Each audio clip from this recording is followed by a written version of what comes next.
பேச்சில் மக்களை உரையச் செய்தவர். அழகப்பாவில் கல்லூரி வாழ்க்கை பயணம் முடிந்து சென்னை பயணம் சென்று வேலைக்காக பல மாடி ஏறி இறங்கினார். ஆனால் வேலை கிடைத்தபாடில்லை.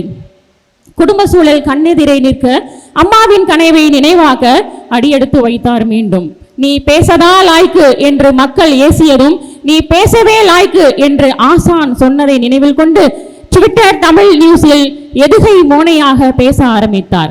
அதனைத் தொடர்ந்து நான் முத்துக்குமரன் என்னும் யூடியூப் சேனல் பயணம், சோசியல் மீடியா எக்ஸிக்யூட்டிவ் பயணம், ஆங்கர் பயணம் மற்றும் பட்டிமன்ற பேச்சாளராக அழகிய தமிழ் மொழியில் கொஞ்சம் மொழியாக பேசி வலம் வந்து கொண்டிருக்கின்ற நம் பிக் பாஸ் சீசன் 8 வெற்றி வாகை சூடிய நம் சிறப்பு விருந்தினர் முத்துக்குமரன் ஜெகதீசன் அவர்களை சிறப்புரை ஆற்ற வருமாறு ஜிடிஎன் கலைக்கல்லூரியின் சார்பாக வருக வருக என வரவேற்கின்றோம்.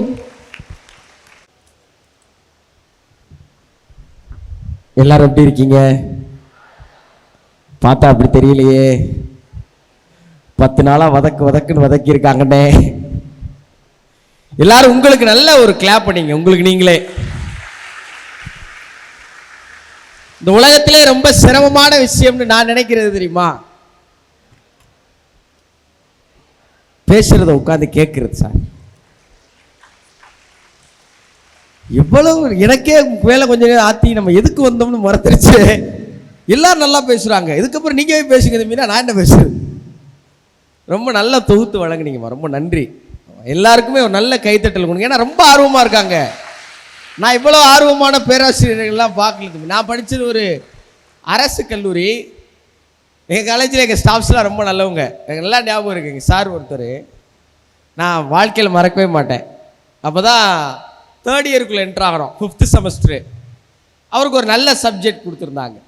ரொம்ப பிடிக்கும் எங்கள் எல்லாருக்குமே அந்த சாரை. ஏன்னா உள்ளே வந்த உடனே அவர் என்னடா சப்ஜெக்ட் நம்ம கொடுத்துருக்காங்க அப்படின்னு கேட்டார். ஏன்னா எங்களுக்கு வந்துடும் இந்த சப்ஜெக்ட்டு இந்த ஸ்டாஃப் எடுக்க போகிறாங்க. சார் உங்களுக்கு இந்த வாட்டி MT2 சார். அப்படியாடா, சூப்பர்ரா. எப்படி நான் சொல்லி கொடுத்தாலும் நீங்களாம் பாஸ் ஆக போகிறதில்ல, நீங்களே படிச்சுக்கிறீங்க என்ன அவர்கிட்ட போயிட்டார்.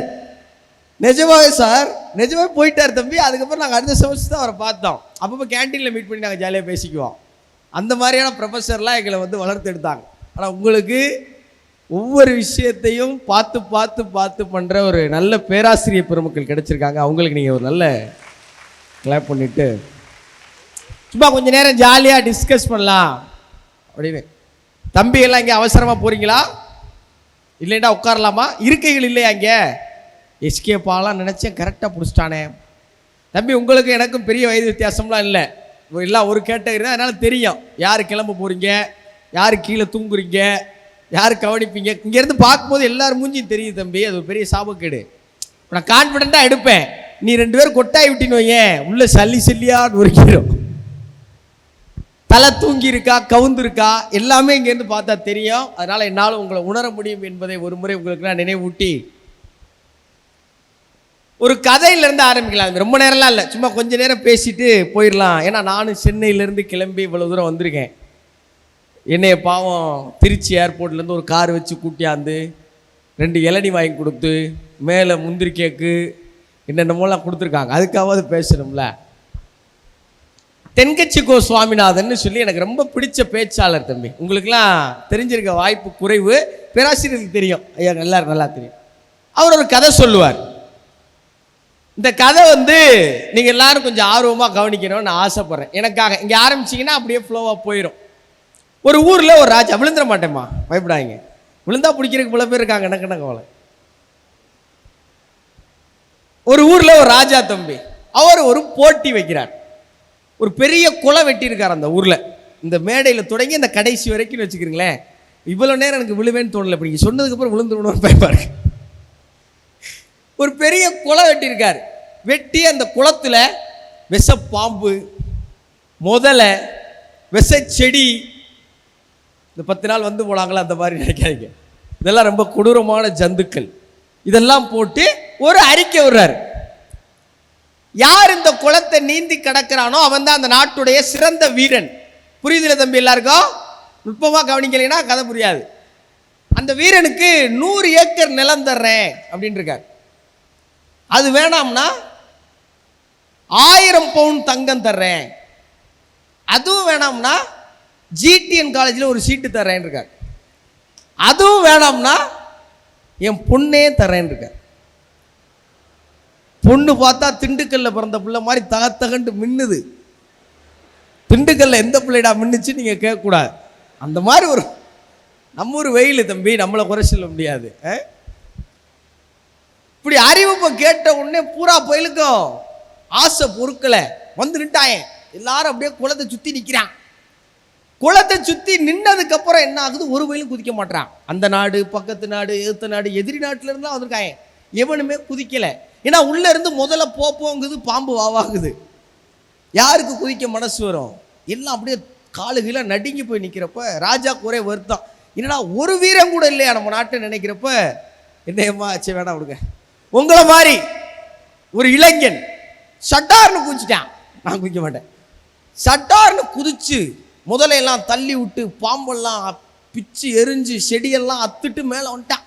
வந்தா ஊரே கொண்டாடு தம்பி. தோல்ல வச்சு அப்படியே கட்டி அணைச்சி மேடை கேத்துறாங்க.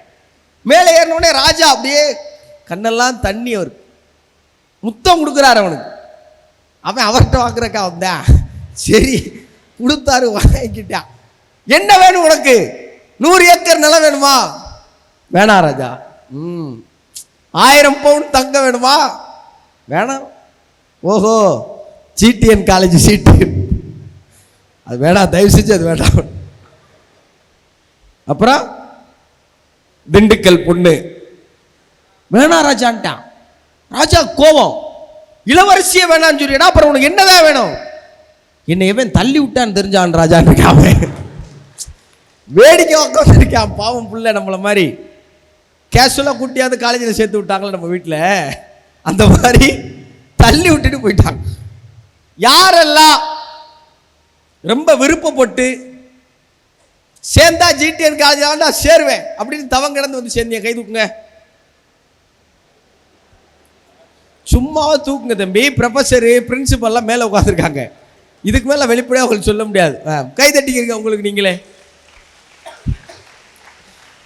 சரி ராஜா, ஒரு விஷயம் நல்லா புரிஞ்சுங்க. வாழ்க்கையில் பல நேரம் நம்மளை யாராவது தள்ளி விட்டுருவாங்க தம்பி.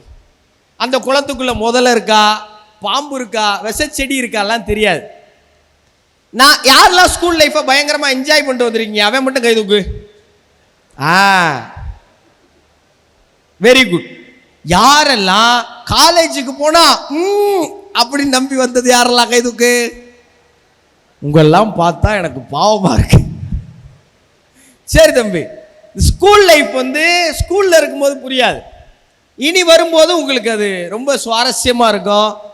அந்த நினைவுகள்லாம் சே மாப்பிள்ள நான்லாம் பள்ளிக்கூடத்தில் தெரியும்டா உட்காரா. இனி வேலைக்கு போகும்போது சொல்லுவீங்க எங்கள் காலேஜிலலாம் மாப்பிள்ள. அப்படி காலங்காலம் மாறிக்கிட்டே தான் வரும். ஆனால் நீங்கள் பள்ளிக்கூடத்தில் அனுபவித்த எந்த சுகமும் இங்கே இருக்காது. நான் எங்கள் ஸ்கூலில் ஸ்கூல் பீப்புள் லீடராக இருந்தேன் தம்பி. ஸ்கூல் பீப்புள் லீடராக தெரியும்ல, ஸ்கூல்லே ஒருத்த மட்டும் அது சும்மா எல்லாரும் ஏமாற்றி வாங்கினது. எல்லாரும் நம்ம மூஞ்சியை பார்த்தா கை தூக்கிடுவாங்க. ஸ்கூல் பீப்புள் லீடர் ஓட்டு வாங்கி ஸ்கூல் பீப்புள் லீடர் ஆகிடுச்சு. எல்லா டிபார்ட்மெண்ட்டும் நம்ம பசங்க இருப்பாங்க. டிசிப்ளினரி டிபார்ட்மெண்ட் அமைச்சராக நம்மளால் தான் இருப்பேன். நான் தான் காலையில் லேட்டாக வருவேன், அவன் தான் வாசலில் நிற்பேன். லேட்டாக வந்தால் பிடி சார்ட்டை பிடிச்சி விடுறது. மாப்பிள்ள அப்படின்னா அப்படின்றா உள்ளே போயிடும். அவ்வளோதான். ஸ்கூல் லைஃப் இப்படி தான் தம்பி, பயங்கர ஜாலியாக இருந்தது. நான் என்ன பண்ணிவிட்டேன், கரெக்டாக 12th முடித்த உடனே செத்தாலும் இன்ஜினியர் மட்டும் ஆகக்கூடாது. இப்போ அது மாதிரி நிறைய பேர் நினச்சிருப்பீங்கல்ல, படிக்காமே கூட போயிடுவேன் ஆனால் இன்ஜினியரிங் ஆக மாட்டேன் அப்படின்னு. எங்கள் அப்பா அப்போ டிப்ளமோவில் சேரு தம்பின்ட்டார். பொசுக்குனவர் அப்படி முடிவு எடுப்பார் எனக்கு தெரியாது. அதுவும் இது ஒன்று தாங்கிறது அப்போ புரியலை. டிப்ளமோவில் சேர்த்தாங்க தம்பி. டெய்லி காலையில் எழுந்திரிச்சு பேண்ட் ஷர்ட் போட்டு டக் பண்ணி ஐடி கார்டு மாட்டி ஷூ போட்டு ஸ்கூல் பஸ்ஸு வரும் தம்பி. அங்கே போய் நிற்கணும்ப்பா, பால்வாடிக்கு போகிற பிள்ளை மாதிரி. எப்போ 12th முடிச்சுட்டு, நான் 12th முடிச்சுட்டு காலேஜ் கனவுல மிதக்கிறேன். இங்கேருந்து நகரத்துக்கு போகிறோம். அப்படியே கலர் கலர் கலராக காலேஜ் செவத்தில் பெயிண்ட் அடிச்சிருப்பாங்க, அதை பார்க்குறோம். வண்ணமயமாக வாழ்க்கையை தொடர்றோம்னா இங்கே ஒன்றுமே இல்லை. டிப்ளமோ காலேஜில் வெறும் பயலுகளாக இருக்காங்க. எங்கிட்ட திரும்பினாலும் மனசே உடைஞ்சிருச்சு. 2 வருஷம் அப்படியே போச்சு தம்பி. அதுக்கப்புறம் மச்சம் நான் வேறு வழியே இல்லாமல் நான் டிப்ளமோவில் படித்தேன் தம்பி. நான் 12th வந்து சுமாராக தான் படித்தேன், கம்மியான மார்க் தான். டிப்ளமோவில் வேறு ஆப்ஷனே இல்லை. ஸ்கூல் படிக்கும்போது கபடி விளையாண்டு தெரிஞ்சோம், கல்ச்சுரல்ஸில் இருந்தோம், ஸ்போர்ட்ஸு எல்லாம் பேச்சு போட்டி எது வந்தாலும் போகிறது. நல்லா வருதா வரலையான்னு தெரியல. டான்ஸ்லாம் ஆடி இருக்கேன், எவ்வளோ கொடுமையாக இருந்திருக்கும் பார்த்துங்க. எல்லாமே பண்ணியிருக்கேன். காலேஜில் அப்படி எதுவுமே கிடையாது தம்பி. நீங்கள் காலையில் ஐடி கார்டு போட்டு போனீங்கன்னா இங்கே வெல்டிங் பட்டறையில் ஒரு லேத்தில் ஒரு சார் இருப்பாப்புல, கையில் ஒரு கரண்டியை கொடுத்துருவாப்புல, உட்காந்து வெல்டு வச்சுக்கிட்டு. எப்படி இருக்கும் வாழ்க்கை? 2 வருஷம் வேறு வழி இல்லாமல் படித்தேன். முடிக்கும் போது 92%. எங்கள் ஊரில் அழகப்பால கவுன்சிலிங்கு கனவுகளோடு போகிறேன். டிப்ளமோ லைஃப் தான் திக்குமுக்காடி போச்சு. காலேஜ் சேர்றோம்டா. சென்னையில் போய் லோயலா கேம்பஸ்குள்ளே போய் அங்கே ஒரு ஐகேம்னு ஒரு காலேஜ், சென்னையில் நுங்கம்பாக்கத்தில் லோயலா காலேஜ். நீங்கள் நினைக்காத கலர் சிவரெல்லாம் இங்கே பெயிண்ட் அடிச்சிருப்பாங்க. நான் போய் பார்த்துட்டுலாம் வந்துட்டேன். கவுன்சிலிங்கில் வரிசையில் நிற்கிறோம். கிட்ட போயாச்சு. என் மார்க்குக்கு நல்லா 3 சீட்டு எம்பிசி கேட்டகரியில் 3 சீட்டுமே இருக்குது. சரிடா உள்ளே போயிடலாம்டா நினச்சிட்டு இருக்கும்போது யாரோ அழுகிற மாதிரி ஒரு சத்தம். தேம்பி அழுகுறாங்க. யாருன்னு திரும்பி பார்த்தா எங்கள் அம்மா. ஏம்மா அழுதுகிட்டு இருக்கீங்க?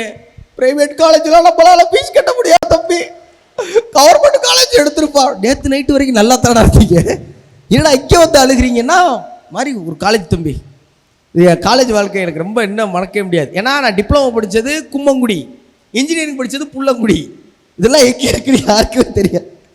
ராமநாதபுரத்தில் அண்ணா யூனிவர்சிட்டி இருக்குங்கிறது ராமநாடுக்காரங்களுக்கே தெரியாது தம்பி. நான் தான் சொல்லி திரிவேன். தேவிப்பட்டினத்திலேருந்து நீங்கள் ராம்நாடு நோக்கி டவுன் பஸ்ஸில் போனீங்கன்னா இடது பக்கம் பச்சை கலரில் ஒரு பாலடைச்ச பில்டிங் இருக்கும். என்னதுனே அதுன்னு கேட்டிங்கன்னா அதே காலேஜ். உள்ளே போகிறேன், கருவக்காடு. நான் கனவுகளில் மிதக்கிறேன். பார்த்தா இங்கே கருவக்காடு கருகி போய் கிடக்கு.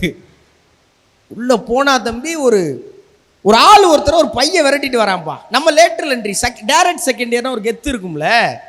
இந்த ஜில்லுன்னு ஒரு காதலில் செகண்ட் இயர்லேருந்து காலேஜ் ஏன் கண்ட்ரோலில் வந்துச்சுன்னு சூர்யா சொல்லுவார்ல, நம்மளே நம்ம கண்ட்ரோலில் இருக்க மாட்டோம். உள்ளே போனால் ஒரு ஆள் விரட்டிட்டு ஓடியாந்துட்டு இருக்காப்புல.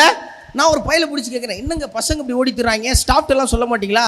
பயந்து ஓடுறாரு, அவர் தாங்க ஸ்டாப் பண்ணாங்க. அந்த மாதிரி இருக்கு காலேஜ். அதை சொல்கிறேன், வாத்தியார் முதல் நாளே வந்துட்டு தம்பி பார்த்துக்குறங்க. ஆனால் அந்த கல்லூரியில் இருந்த போதிலும் நான் என்னுடைய அதிகமான நேரத்தை லைப்ரரியில் செலவழித்தேன். ஏன்னா எனக்கு அந்த இடம் பிடிச்சிருந்தது. நாங்கள் இருக்கும்போது ரெட் கிராஸ் சொசைட்டியில் சர்வீஸில் இருந்தேன்.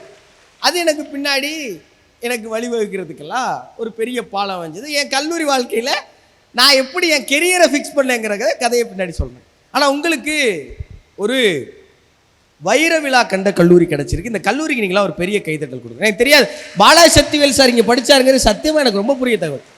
காதல்னு என்னை நிறைய பேர் சொல்லுவாங்க, தம்பி நீங்கள் நம்புனா நம்புங்க, நீங்கள் பார்க்குறதுக்கு ஆக்டர் பரத் மாதிரியே இருக்கீங்க அப்படிம்பாங்க. நான் ரொம்ப சந்தோஷப்பட்டுருவேன். அப்படியா, எப்படி சொல்கிறீங்க? காதல் படத்தில் கடைசியில் எங்கேன்னு வருவார் பார்த்துருக்கீங்களா? இதுக்கு நீ சொல்லாமல் இருந்திருக்கலாம் போடா அப்படின்ட்டு வந்துடுவேன். ஆனால் நிறைய பேர் சொல்லுவாங்க, நீங்கள் பார்க்குறதுக்கு கொஞ்சம் பரத்தனை மாதிரி இருக்கீங்க அப்படிவாங்க. அப்புறம் நான் யாரும் சொல்கிறதே நம்புறது கிடையாது. கொஞ்சம் நாளைக்கு அப்புறம் அந்த படத்தோட இயக்குனர் வந்து பாலாஜி சக்திவேல். அந்த படத்தை அவர் இயக்குனது போன தலைமுறைக்கு தெரியும். இந்த தலைமுறைக்கு அவர் ஒரு நடிகராக பெரிய பரிச்சயம். குட் நைட் படம் பார்த்துருக்கீங்களா? அந்த ஹீரோயின் ஒரு வீட்டில் வாடகைக்கு இருப்பாங்கல்ல, அங்கே கீழே ஒரு வயசான கப்புள்ஸ் பயங்கர லவ்வாங்கியாக இருப்பாங்க, பார்த்துருக்கீங்களா? அதில் அந்த அம்மா கேட்பாங்க, ஏன் நம்ம பொண்ணை அந்த பையனுக்கு கட்டி வைக்கக்கூடாதுங்கிறப்ப, அவனா குரங்கு பையன் அப்படிம்பாரு, பார்த்துருக்கீங்களா?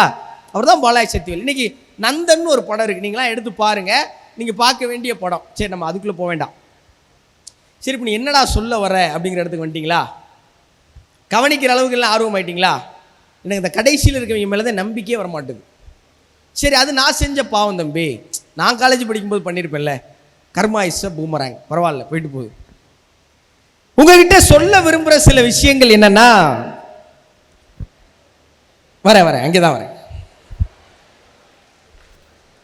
ஏன் எல்லாரும் காலேஜுக்கு வந்திருக்கீங்க? சரியான காரணம் சொல்லுங்க. ஏன் படிக்கன்னு எவனா சொன்னீங்கன்னா பிச்சு போடுவேன். ஏன் காலேஜுக்கு வந்திருக்கீங்க எல்லாரும்? எதுக்கு? படிக்கன்னு சொல்லிட்டானா தம்பி? ஏன் காலேஜ் வந்திருக்கீங்க? இதுக்கு வீட்டில் சேர்த்து விட்டாங்க, கை தட்டுறாங்க பையனுக்கு எல்லாரும். இந்த வெளிப்படைத்தன்மை இருக்குல்ல, இது இருக்கிற வரைக்கும் உன்னை யாரும் அசிக்கவே முடியாது தம்பி. சரி, வேற ஏன் காலேஜுக்கு வந்திருக்கீங்க? என்ன பார்க்க? அமைதி. வேற ஏதாவது நல்ல காரணம்? ஏன் தம்பி ஸ்மார்ட் கை, நீ சொல்லு. உன்னையே தாண்டா அவனே நம்ப மாட்டேன், நான் ஸ்மார்ட் கையா? ஐயோ, ஏன் காலேஜுக்கு வந்தீங்க? என்ன செல்லாம்? அவன் தெரியல சார், ஃபீஸு கட்டினாங்க, சீட்டு கொடுத்தாங்க, வந்து உட்காந்துருக்கேன். பரவாயில்ல. யாராவது எனி ஜென்யூன் ரீசன்ஸ் சொல்லுங்கம்மா. ஃபர்ஸ்ட் பெஞ்ச் கேர்ள்ஸ், நல்லா படிக்கிற பிள்ளைங்க யாராவது இருப்பீங்களே? அப்படிலாம் யாரும் இங்கே இல்லை சார் அப்படிங்கிறீங்களா? Very good. நீங்கள் இல்லாதல தம்பி பின்னாடி இருக்க பிள்ளைங்க சொல்லுங்க. ஏய், பின்னாடி இருக்கவன் பூரா அப்படியே நம்மளா இருக்கீங்களடா. சொல்லுங்க, ஏன் காலேஜுக்கு வந்திருக்கீங்க? ஏய், மடியில் உட்காந்துருக்கீங்க. Very good. ஏன்? சரிப்பா, காலேஜுக்கு வந்தா படிக்கலாம், படிச்சு முடிச்சா நல்ல வேலைக்கு போகலாம், வேலைக்கு போனா கை நிறைய சம்பாதிக்கலாம், இதானே காலங்காலமா சொல்லியிருக்காங்க. இதெல்லாம் நம்புறீங்கல்ல? ஜிடிஎன்ல நீங்க நல்லா படிச்சீங்கன்னா கண்டிப்பா நீங்க ஏதோ ஒரு அசிஸ்டன்ட் கமிஷனராவோ சயின்டிஸ்டாவோ அல்லது சார் சொன்ன மாதிரி எம்எல்ஏ எம்பியாவெல்லாம் மாறலாம். இப்போலாம் அதுக்கு நிறைய வாய்ப்பும் இருக்கு. கரெக்டு தானே? சரி தம்பி, நான் சொல்றேன்ப்பா, காலேஜ் வாழ்க்கை உங்களுடைய என்டையர் லைஃபை டிசைட் பண்ண போகுது. இந்த 3 வருஷம் இருக்குல்ல, நிஜமாவே சொல்றேன், நீ நம்பினாலும் சரி நம்பாட்டியும் சரி, இந்த 3 வருஷம் இருக்குல்ல, 18லேருந்து 21, இதுதான் ஒட்டுமொத்த வாழ்க்கையும் எப்படி இருக்க போகுதுங்கிறதுக்கான ஃபவுண்டேஷன். இதுதான் அஸ்திவாரம். உங்க ஒட்டுமொத்த வாழ்க்கையும் எப்படி இருக்கணும்னு ஆசைப்படுறீங்க? எப்படி இருக்கணும்? தெரியலையடா அப்படிங்கிறீங்களா? கண்டிப்பா தெரியாது. அதை தெரிய வைக்கிறதுக்கு தான் நான் வந்திருக்கேன். அதான் என் வேலை. அதை குறித்த நேரத்துக்குள்ள முடிச்சுட்டு கிளம்பிடுவேன். தம்பி, வாழ்க்கை எப்படி இருக்கணும்? ஏன்டா என்னைய பார்த்து ஏன்டா வைக்க போடுற? எப்படி இருக்கணும்? ஜாலியா இருக்கணும். ஒத்துக்கிறீங்களா? வாழ்க்கை எப்படி இருக்கணும்? ஆமாவா இல்லையா? ஆமாவா இல்லையா? சரி, ஜாலியா இருக்கிறதுக்கு என்ன பண்ணணும்? என்ன பண்ணுமா? கல்ச்சுரல்ஸ் நடக்கணும். Very good. வந்த முதல் நாளே கல்ச்சுரல்ஸ். லைஃப் பிடிச்சதை பண்ணணும். வெரி குட் தம்பி. லைஃப் ஜாலியா இருக்க என்ன பண்ணணும்? யாராவது சொல்ல முடியுமா? மேல போய் எல்லாரையும் பார்த்துக்கிறேன். டக்குன்னு யோசிங்க, டைம் இல்லை. ஜாலியா இருக்க என்ன பண்ணணும்? ஜாலியா இருக்கணுமா? ஜாலியா இருக்க என்ன பண்ணணும்? சாப்பிடணுமா? Very good. பெரிய ஃபியூச்சர் இருக்குமா உனக்கு? தம்பி, சீரியஸா ஒரு விஷயம் சொல்றேன். எல்லாம் தம்பி, லாஸ்ட்ல நம்ம பாய்ஸ் கவனிக்கிறீங்களா? வெரி குட், ஃபார்முக்கு வந்துட்டீங்க. லைஃப் நல்லா இருக்கணும்னா, ஜாலியா இருக்கணும்னா, பேராசிரியர் பெருமக்கள் ஒரு விஷயம் கண்ணு மூடிக்கிறீங்க, யாரும் பார்க்காதீங்க, கேட்காதீங்க. லவ் பண்ணும் தம்பி. நிஜமா சொல்றேன், நான் பொய்யெல்லாம் சொல்லல தம்பி. லைஃப் ஜாலியா இருக்கும்னா என்ன பண்ணும்? சரி தம்பி, நான் மறுபடியும் சொல்றேன், நான் விளையாட்டுக்கு சொல்ல, நான் ரொம்ப சீரியஸா பேசுறேன். லவ் பண்ணும்னா என்ன பண்ணும்? என்ன பண்ணும்? புரியல. சரி தம்பி, ரொம்ப சரியா கவனிங்க. இந்த உலகத்தில் இருக்கிற நிறைய காதல் கதைகளை நான் வாசிச்சிருக்கேன். எனக்கு ஒரு நல்ல வாசிப்பு பழக்கம் இருக்கு. அதுதான் என்னைய பிக் பாஸ்லையும் ஜெயிக்க வச்சுச்சு, தமிழ் பேச்சு எங்கள் மூச்சும் கொண்டு போச்சு, அதுதான் அந்த மேடையிலையும் கொண்டு வந்து நிறுத்தி இருக்கு. என் மொழி தான் தம்பி, சும்மா கிடையாது. நான் சொல்றேன்ல, லைஃப் ஜாலியா இருக்கிறதா என்ன தெரியுமா? இன்னைக்கு காலையில் நான் எந்திரிச்ச உடனே என் வீட்டுக்கு ஒரு கார் வந்துச்சு தம்பி. அந்த கார் என்னை கொண்டு வந்து ஏர்போர்ட்டில் விட்டுருச்சு தம்பி. ஏர்போர்ட்டில் ஒரு ஃப்ளைட் எடுத்து 1 மணி நேரத்தில் திருச்சி வந்துட்டேன் தம்பி. திருச்சி வர்ற வழியில் ரஷ்யாவில் MBBS படிக்கிற 2 பிள்ளைங்க என்னைய பார்த்து ஹாய் அப்படின்னு சொல்லி செல்ஃபி எடுத்துக்கிட்டாங்க தம்பி. திருச்சியில் வந்து இறங்கின உடனே தெய்வம் மாதிரி 2 மனுஷங்க அங்கேருந்து ஒரு நல்ல லக்ஸரி காரில் கூட்டு வந்தாங்க தம்பி. வர்ற வழியில் இளநி வாங்கி கொடுத்தாங்க, சர்பத்து வேணுமான்னு கேட்டாங்க, இட்லி சாப்பிட்றீங்களா, தோசை சாப்பிட்றீங்க, வந்த உடனே முந்திரி பருப்பு, கேக்கு, சாப்பிடுங்க சாப்பிடுங்க சாப்பிடுங்கிறாங்க. முடிச்ச உடனே வந்தார்ல ஒருத்தர், அவர் பேர் ராஜ்மோகனா சார், செஃப் ராஜ்மோகன். அவர் பேர் மட்டும் எப்படி நான் வச்சிருக்கேன் தெரியுமா? அவர் தான் மத்தியானம் நமக்கு நாட்டுக்கோழி சமைச்சிக்கிட்டு இருக்காரு. வந்த உடனே கேட்டாங்க, சார் நீங்கள் சைவம் தானே? அசைவம் தானே? பிறந்ததுலேருந்தே அசைவம் சார் அப்படின்னு சொல்லிட்டு மத்தியானம் ஒரு சரியான விருந்து. இதெல்லாம் போக தம்பி ஒரு நல்ல பெரும் தொகையும் வாங்கிக்கிடுவேன். மறுபடியும் பிளைட் எடுத்து சென்னையில் விட்டுருவாங்க. இந்த லைஃப் எப்படி இருக்கு? இன்பமா இருக்கு தம்பி. நான் எனக்கு பிடிச்ச வாழ்க்கையை வாழ்றேன்.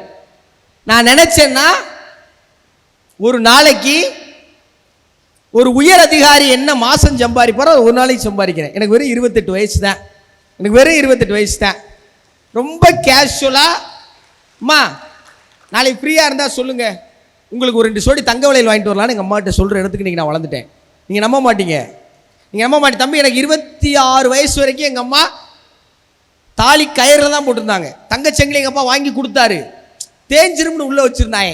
மிடில் கிளாஸ் மென்டாலிட்டி இருக்குல்ல, எப்படி போட்டால் என்ன ஆயிருமா, அப்புறம் அதை வாங்கி என்ன புண்ணியா கையோட கூட்டி போய் இன்னைக்கு தங்க விற்கிற விலைக்கு 7 பவுனுக்கு தாலி சங்கிலி வாங்கி கழுத்தை விட்டு கலட்டக்கூடாதுன்னு எங்கள் அம்மாவை கண்டிஷன் போட்டு வச்சுருக்கேன். இன்னைக்கு நான் ஜாலியாக இருக்கேன் தம்பி. காசு போனாலாம் அப்புறம். இன்னைக்கு நான் நினைச்சேன்னா வேலைக்கு போனான் தம்பி. இன்னைக்கு எனக்கு பிடிக்கலன்னு வையேன், வீட்டில் படுத்துறேன் தம்பி. படுக்க மாட்டேன், ஆனால் என்னால் முடியும். இன்னைக்கு நான் ஒரு சௌகரியமான வாழ்க்கையை வாழ்றேன் தம்பி. இதுக்கு காரணம் என்ன தெரியுமா? நான் லவ் பண்ணதான் காரணம். இந்த யாரா வித்தியாசமா சொல்றேன் அப்படின்னா நீங்க கவனிச்சீங்கன்னா உங்களுக்கு பிடிச்சிடும். பிடிபட்டுருச்சுன்னா நீங்களே இதே மாதிரி ஒரு லைஃப் ஸ்டைலுக்கு போகலாம். இந்த சீக்கிரட்டை மட்டும் நான் சொல்லிட்டு போயிடுறேன், ஓகேவா? இந்த உலகத்தில் இருக்கிற எல்லா அழகான காதல் கதைகளும் நான் வாசிச்சிருக்கேன் தம்பி. எனக்கு பெரியாருடைய காதல் கதையும் தெரியும். பெரியார் அவருடைய மனைவி இறந்து போனதுக்கு அப்புறம் இப்படி சொன்னார் தம்பி, என் சொத்து போச்சுன்னு சொல்றதா, என் சுகம் போச்சுன்னு சொல்றதா, இல்லை எனக்கு இருந்த ஒரே ஒரு அடிமை போச்சுன்னு சொல்றதாங்கிறார்.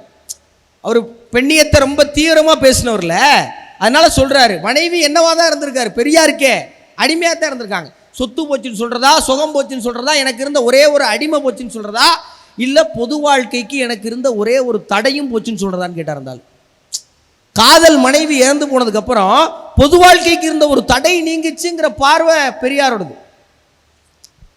இதே அப்படியே ஒரு வெளிநாட்டு கவிதை எடுத்துட்டு வந்து வைக்கவா? சைப்ரஸ் தீவின் பள்ளத்தாக்குகளில் நடந்து போகும் என் தோழர்களே, மெதுவாக செல்லுங்கள், அங்கேதான் என் காதலியின் கல்லறை இருக்கிறது, உங்கள் காலடி சத்தம் கேட்டு அவள் எழுந்து விட போகிறாள்னு ஒரு கவிதை. செத்து போன காதலியை எழுப்பிடக்கூடாது. இந்த கவிதையெல்லாம் வாட்ச நான் ஒரு the world best love story சொல்றேன் தம்பி. யாருக்கெல்லாம் கார்ல் மார்க்ஸ் தெரியும்? கார்ல் மார்க்ஸ் நல்லா கை தூக்குங்க போல்டா. அதை யாரா அப்படின்னு கேட்கக்கூடாது. கார்ல் மார்க்ஸ் இந்த கம்யூனிஸ்ட் சித்தாந்தம் இருக்குல்ல, நீங்க இதுக்கப்புறம் அதெல்லாம் வாசிக்க ஆரம்பிங்க. கொஞ்சம் அரசியல் படுங்க, எல்லாரும் அரசியல் தெரிஞ்சுங்க, ரொம்ப அவசியம் நான் நினைக்கிறேன். உலக முழுவதும் இன்னைக்கு இருக்கிற கம்யூனிஸ்ட் சித்தாந்தத்தை முதல்ல உருவாக்குறதுக்கு காரணமாக இருந்தவர் மூலதனம்ங்கிற ஒரு புத்தகத்தை எழுதினவர். இந்த கார்ல் மார்க்ஸ் இருக்கார்ல தம்பி, அவர் ஜென்னின்னு ஒரு பொண்ணை லவ் பண்றார் தம்பி. ஜென்னி பக்கத்து வீட்டு பொண்ணு. ஜென்னி யாரு? நம்மால விட 2 வருஷம் பெரிய புள்ள. கார்ல் மார்க்ஸை பார்க்க சகிக்காது நம்மள மாதிரி. ஜென்னி அழகு தேவதை. கார்ல் மார்க்ஸ் ஒரு சாதாரண எளிய குடும்பம். ஜென்னி ஒரு பிரபுவோடைய பொண்ணு. கார்ல் மார்க்ஸ் ஊரா வேலை வெட்டி இல்லாம தெரிஞ்ச பையன். ஜென்னி புத்திசாலி. ஒரு தபுசங்கருடைய கவிதை இருக்கு, கவிக்கோன்னு நினைக்கிறேன். உனக்கும் எனக்கும் ஏணி வைத்தாலும் எட்டாது, காதல் வைத்தால் எட்டும் அப்படின்னு அந்த கவிதை சொல்லு. புரியுதா? அதுக்கு எந்த சம்பந்தம்? இப்ப கார்ல் மார்க்ஸையும் ஜென்னியும் கல்யாணம் பண்ணிட்டாங்க. கார்ல் மார்க்ஸ் வேலை வெட்டிக்கெல்லாம் போக மாட்டார் தம்பி. அந்த ஆளுடைய முழு நேர வேலை என்ன தெரியுமா? எழுதுறது. மார்க்ஸோடைய முழு நேர வேலை என்ன? எழுதுறது. அந்த ஆள் எழுதிட்டே இருப்பார் தம்பி. வறுமை எவ்வளவு கொடிய வறுமை தெரியுமா?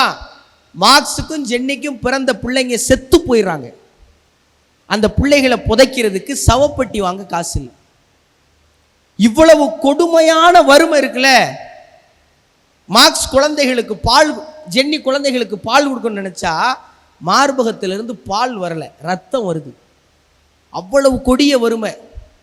இந்த வறுமையில ஜென்னி என்ன பண்றாங்க, ஒரு சோடி செருப்பு எடுத்துட்டு போய் விற்கிறாங்க தம்பி. ஒரு சோடி செருப்பை விற்றா எவ்வளவு காசு வரும்? பழைய ஷூவை விற்றா கொஞ்சோண்டு காசு வருமா? இதில் என்ன வாங்கியிருக்கலாம்? அரிசி பருப்பு வாங்கி வீட்டில் சோறாக்கி இருக்கிற பிள்ளைகளை சாகாமல் காப்பாற்றலாம். இல்லை சாக கிடக்கிற பிள்ளைக்கு பால் வாங்கியிருக்கலாம், மருந்து வாங்கியிருக்கலாம். எதுவும் வாங்கல. ஜென்னி சுருட்டு வாங்கினா. வாங்கி காரல் மார்க்ஸ்கிட்ட கொடுத்து நீ எழுதுடான்னு சொன்னான். ஜென்னிகிட்ட கேட்குறாங்க, நீங்கள் மார்க்ஸை எவ்வளவு காதலிக்கிறீங்க அப்படின்னு கேட்குறப்ப ஜென்னி சொல்கிறாங்க, எனக்கு அடுத்த ஜென்மத்து மேலாம் நம்பிக்கை இல்லை, ஆனால் அடுத்த ஜென்மோன்னு ஒன்று இருந்தா அப்போதும் நான் இதே ஜென்னியாக பிறக்க வேண்டும், அப்போதும் எங்களுக்கு இதே வறுமை இருக்க வேண்டும், அந்த வறுமையிலும் காரல் மார்க்ஸை நான் இதே போல் காதலிக்க வேண்டும் சொன்னார் ஜென்னி. இப்படி ஒரு பொண்ணு ஓ வாழ்க்கையில் வர்ற வரைக்கும் கொஞ்சம் காத்துருங்க, தப்பு கிடையாது. அவளை காதலி. இன்னைக்கு காரல் மார்க்ஸ் செத்து எத்தனை, நம்ம ஊருக்காரர் கிடையாது தம்பி, அந்த ஆள் ஏதோ ஒரு யூரோப்பியன் கண்ட்ரியில் பிறந்த ஆளு. அந்த ஆளை பற்றி ஏன் தம்பி நான் ஜிடிஎன் காலேஜில் வந்து இத்தனை வருஷம் கழிச்சு பேசிக்கிட்டு இருக்கேன். ஜென்னி என்ற ஒரு பெண்ணை பார்க்காமல் போயிருந்தால் நானும் சாதாரண மனிதனாகவே செத்திருப்பேன்னு காரல் மார்க்ஸ் கடைசி காலத்தில் எழுதுறார். அப்படி ஒரு ஜென்னி உனக்கு கிடைக்கிற வரைக்கும் நீங்கள் கொஞ்சம் பொறுமை காக்கலாம், தப்பு கிடையாது. கேர்ள்ஸ், பாப் மார்லி யாருக்கெல்லாம் தெரியும்? பாய்ஸ் தூக்குடா கைய. Very good. உங்களுக்கு காரணம் புரியாது, விட்டுருங்க. பாப் மார்லி ஒரு பாப் சிங்கர்மா. இப்போ இன்னைக்கு நம்ம ஊரில் ரேப் சிங்கர்லாம் இருக்காங்கல்ல, ஏதாவது நல்ல ரேப் பாட்டு ரீசெண்டாக வந்து சொல்லுப்பா. அசல் கோளாரா? யாரா அந்த பையன், நான் தான் அந்த பையன்லாம் வருதுல்ல. இதோட ரொம்ப ஏர்லியஸ்ட் வெர்ஷன். அந்த பாப் பாடலுடைய அடையாளம் என்னன்னா, கேள்வி கேட்பாடற்ற மக்கள் இருக்காங்கல்ல, அவங்களுடைய வழியை எடுத்து பேசுறதுல பாப் மார்லி ஒரு சிறந்த கலைஞன். பெரிய ஜட முடியெல்லாம் வச்சிருப்பார். தம்பிகளுக்கு அந்த பாட்டுலாம் கூட தெரியும். அந்த பாப் மார்லி ஒரு கேள்வி கேட்குற அந்த சமூகத்தை பார்த்து, அந்த கேள்வி கொஞ்சம் குதர்க்கமா இருக்கலாம், பதில் சொல்ல முடிஞ்சா பதில் சொல்லுங்க. பாப் மார்லி கேட்குறான், ஒரு பெண்ணின் உடலில் அழகான வளைவு எதுன்னு அந்த கேள்வி கேட்குறான். எது? இப்போ நம்ம மண்டை எங்கெங்கேயோ போகுதுல. பாப் மார்லி சொல்றான், புன்னகைன்னு சொல்றான். ஒரு பெண்ணின் உடலில் அழகான வளைவு எது? புன்னகைன்னு சொல்றான். எந்த ஆண் ஒரு பெண்ணின் உடலின் புன்னகை என்ற வளைவை பார்க்க தயாரா இருக்கிறானோ அவனை காதலிக்கிற வரைக்கும் நீங்க காத்திருக்கிறது என்ன கிடையாது, தப்பே கிடையாது. சேகுவாரா யாருக்கெல்லாம் தெரியும்? சேகுவாரா, வெரி குட், கிளாப் பண்ணுங்க இந்த பாய்ஸுக்கு. சேகுவாரா கேர்ள்ஸ் எத்தனை பேருக்கு தெரியும்? வாயில ஒரு பெரிய சுருட்டு வச்சுக்கிட்டு, ஒரு சிகப்பு கலர் தொப்பி வச்சுக்கிட்டு போய் தேடி பாருங்க. சேகுவாரா நீங்க நிச்சயம் படிக்கணும். அர்ஜென்டினால பிறந்து ஒரு நோய்வாய்ப்பட்ட குழந்தையா இருந்து ஒரு பைக் ரைடரா அங்கிருந்து கிளம்பி அவனுக்கு சம்பந்தமே இல்லாத கியூபாங்கிற ஒரு நாட்டுக்கு வந்து ஃபிடல் காஸ்ட்ரோங்கிற அந்த நாட்டோட தலைவனோட நின்று போராடி ஏகாதிபத்தியத்தை வீழ்த்தி மக்களுக்கான ஒரு தலைவனை உருவாக்குனதுக்கு அப்புறம் நிதியமைச்சர் பதவி கொடுக்குறாங்க. யாருக்கு? சேகுவாராவுக்கு. கொடுத்த கொஞ்ச நாள்ல என் வேலை இங்கே உட்காந்து கணக்கு வழக்கு பார்க்கறது கிடையாது, வேற ஒரு நாட்டில் எவனாவது ஒருத்தன் அடிமையா இருந்தா அவனுக்கு போராட போறேன்னு அந்த பதவியை தூக்கி போட்டு போன புரட்சியாளன் சேகுவாரா. சேகுவாரா தான் சொன்னா, எங்கேனும் அநீதி நடக்கிற போது அதை எதிர்த்து நீ குரல் கொடுத்தால் நீயும் என் தோழனே அப்படின்னு சொன்னது சேகுவாரா. எங்க தப்பு நடக்குதா அதை கேள்வி கேட்டினா சேகுவாரா தான் அந்த வேர்ல்டு ஃபேமஸ் காம்ரேட். நம்ம சொல்றோம்ல தோழருங்கிற வார்த்தை, காம்ரேடுங்கிற வார்த்தை, அதுக்கான ஆகச்சிறந்த அடையாளம் சேகுவாரா. சரி, இந்த சேகுவாரா ஒரு விஷயம் கேட்கிறார், முக்கியமா பெண்களை பார்த்து கேட்கிறார், இந்த உலகில் அழகான ஆண் யார் அப்படின்னு கேட்கிறார். பொதுவாக அழகுங்கிற டேர்ம் யாருக்கு யூஸ் பண்ணுவோம்? பசங்களுக்கா பொண்ணுங்களுக்கா? யாருக்குப்பா யூஸ் பண்ணுவோம்? பொண்ணுங்களுக்கு யூஸ் பண்ணுவோம். ஆனால் சேகுவாரா என்ன கேட்குறாரு? இந்த உலகத்தோட அழகான ஆண் யாருன்னு கேட்குறாரு. யார் அழகான ஆண்? இருந்தாலும் பதில் சொல்றான், ஒரு பெண் எந்த ஆணின் முன்பாக தைரியமாக நடனமாட முடிகிறதோ, எந்த ஆணின் முன்பாக தயக்கமின்றி பேச முடிகிறதோ, எந்த ஆணின் முன்பாக கூச்சமின்றி பாட முடிகிறதோ அவன்தான் இந்த உலகத்தில் அழகான ஆண் அப்படின்னு சொல்றேன். இது உங்களுக்கு புரியலைன்னா நான் கொஞ்சம் தெளிவுபடுத்துறேன். ஒரு பெண் எந்த ஆணின் முன்பாக தைரியமாக நடனம் ஆட முடிகிறதோன்னா அதுக்கு என்ன அர்த்தம்? இப்போ ஸ்டேஜில் எல்லாரும் முன்னாடி ஒரு பொண்ணு வந்து ஆடிடலாம், கரெக்டா? ஒரு பையன் முன்னாடி ஒரு பொண்ணு ஆட முடியுமா? ஏன் முடியாது? இவன் நம்மளை தப்பாக பார்த்துருவானோ, இவன் நம்மளை தவறான கோணத்தில் அவன் கண்கள் ஓடிடுமோங்கிற பயம் இருக்கும். ஒருத்தன் அப்படி பார்க்க மாட்டாங்கிற நம்பிக்கையை கொடுக்குறான்னு வையன், அவன் தான் அழகான ஆண்கிறான் சேகுவாரா. ஒரு பெண் யார் முன்பாக தயக்கமின்றி பேசுகிறாளோங்கிற. ஏன் தயக்கமின்றி பேசுனா என்ன? நீ பேசுற வார்த்தையை வச்சு உன்னை ஒருத்தன் ஜட்ஜ் பண்ணிடக்கூடாதுல்ல, உன் கேரக்டரை ஒருத்தன் கெஸ் பண்ணிடக்கூடாதுல்ல. அப்படிலாம் இல்லை, நீ என்ன வேணா பேசு, நீ யாருன்னு எனக்கு தெரியுங்கிற நம்பிக்கை எவன் கொடுக்குறானோ அவன் தான் அழகான ஆண் சேர்க்க வர சொல்றாரு. அந்த அழகான ஆண் கிடைக்கிற வரைக்கும் நீங்களாம் கொஞ்சம் சரி, எங்களையும் சென்னியை தேட சொல்லிட்டு நீயும் சேகுவாரா பிடல் கேஸ்ட்ரோன்னு போய்கிட்டு இருக்க, அப்புறம் யாரை தாண்டா லவ் பண்ணுறதுங்கிற கேள்வி இருக்கா? இருக்கா இல்லையா தம்பி? நான் சொல்கிறேன், நேராக இன்ஸ்டாகிராமுக்குள்ளே போங்க, வரிசையாக இல்லை ஐடியையும் தேடுங்க. அதில் பிரியா ஸ்வீட்டி அதில் ஒரு அக்கௌண்ட் இருக்கும். அதுக்கு ரெக்வஸ்ட் கொடுத்து நைட்டு ஒரு 10 மணிக்கு மேலே ஹாய் சாப்பிட்டீங்களா, வீட்டில் எல்லாரும் தூங்கிட்டாங்களா, அப்புறம் அது இல்லை தம்பி லவ், அது காதல் இல்லை, அது இந்த வயசில் வர்ற ஒரு டிஸ்ட்ராக்ஷன். சரி கழுத, நான் யாரை தாண்டா காதலிக்கிறதுன்னு கேட்டிங்கன்னா சொல்லிடவா, இந்த ஆளை நீங்கள் லவ் பண்ணலாம் தம்பி, தயக்கம் இல்லாமல் லவ் பண்ணலாம், தைரியமாக லவ் பண்ணலாம். நேராக வீட்டுக்கு போங்க. வீட்டில் நமக்கு ரொம்ப பிடிச்ச ஒரு பொருள் இருக்கு, என்னன்னு சொல்லுங்க? என்னது? சோறு சோறு சோறு சோறு. நல்ல பிள்ளைடா இவை. இன்னொரு ஒரு பொருள் இருக்கு ரொம்ப பிடிச்சது, அடிக்கடி அதை பார்த்துக்கிட்டே இருப்போம், கண்ணாடி. பார்க்கணுங்கிற நோக்கம் கிடையாது, போய்கிட்டு இருப்போம், அதை பார்த்தோன்னே லிப்ஸ்டிக்கு. அதில் என் பிள்ளைய கையிலே வச்சு தெரியுது தம்பி, சாப்பிட்டு முடிச்ச உடனே 10 நிமிஷத்துக்கு ஒருக்கா நல்லாத்தான் இருக்கு, தப்பு கிடையாது. தலையை சீவிக்கிட்டே இருப்பேன் நம்ம ஆளு. அதுலேயே நாங்களாம் ஸ்கூல் படிக்கிறப்ப ரவுண்டாக ஒரு சீப்பு வச்சுருப்போம் தம்பி, வரட்டு வரட்டு வரட்டுன்னு இழுத்து. இப்போ அதெல்லாம் மேட்ச் பண்ணுறது இந்த ஹேர் ஸ்டைல் வச்சுருக்கேன். இந்த கண்ணாடி இருக்குல்ல தம்பி, அது முன்னாடி போய் நின்று அந்த 3 மந்திர சொற்களை சொல்லுங்க. அது என்ன மந்திர சொல்லு? கேட்கல.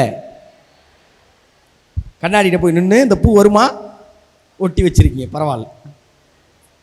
கையில் பூ இல்லாட்டியும் ஒரு செருப்பு, அது சரி அது வேண்டாம், என்னமோ ஒன்றை கையில் கிடைக்கிற எடுத்து அந்த அழகான உருவம் இருக்குல்ல, எந்த உருவம்? அழகான உருவம். கண்ணாடியில் பின்னாடி யாரையும் பார்க்கக்கூடாது, ஒன்னையே பார்க்கணும். கண்ணாடியில் ஒன்றை நீயே பார்த்து ஐ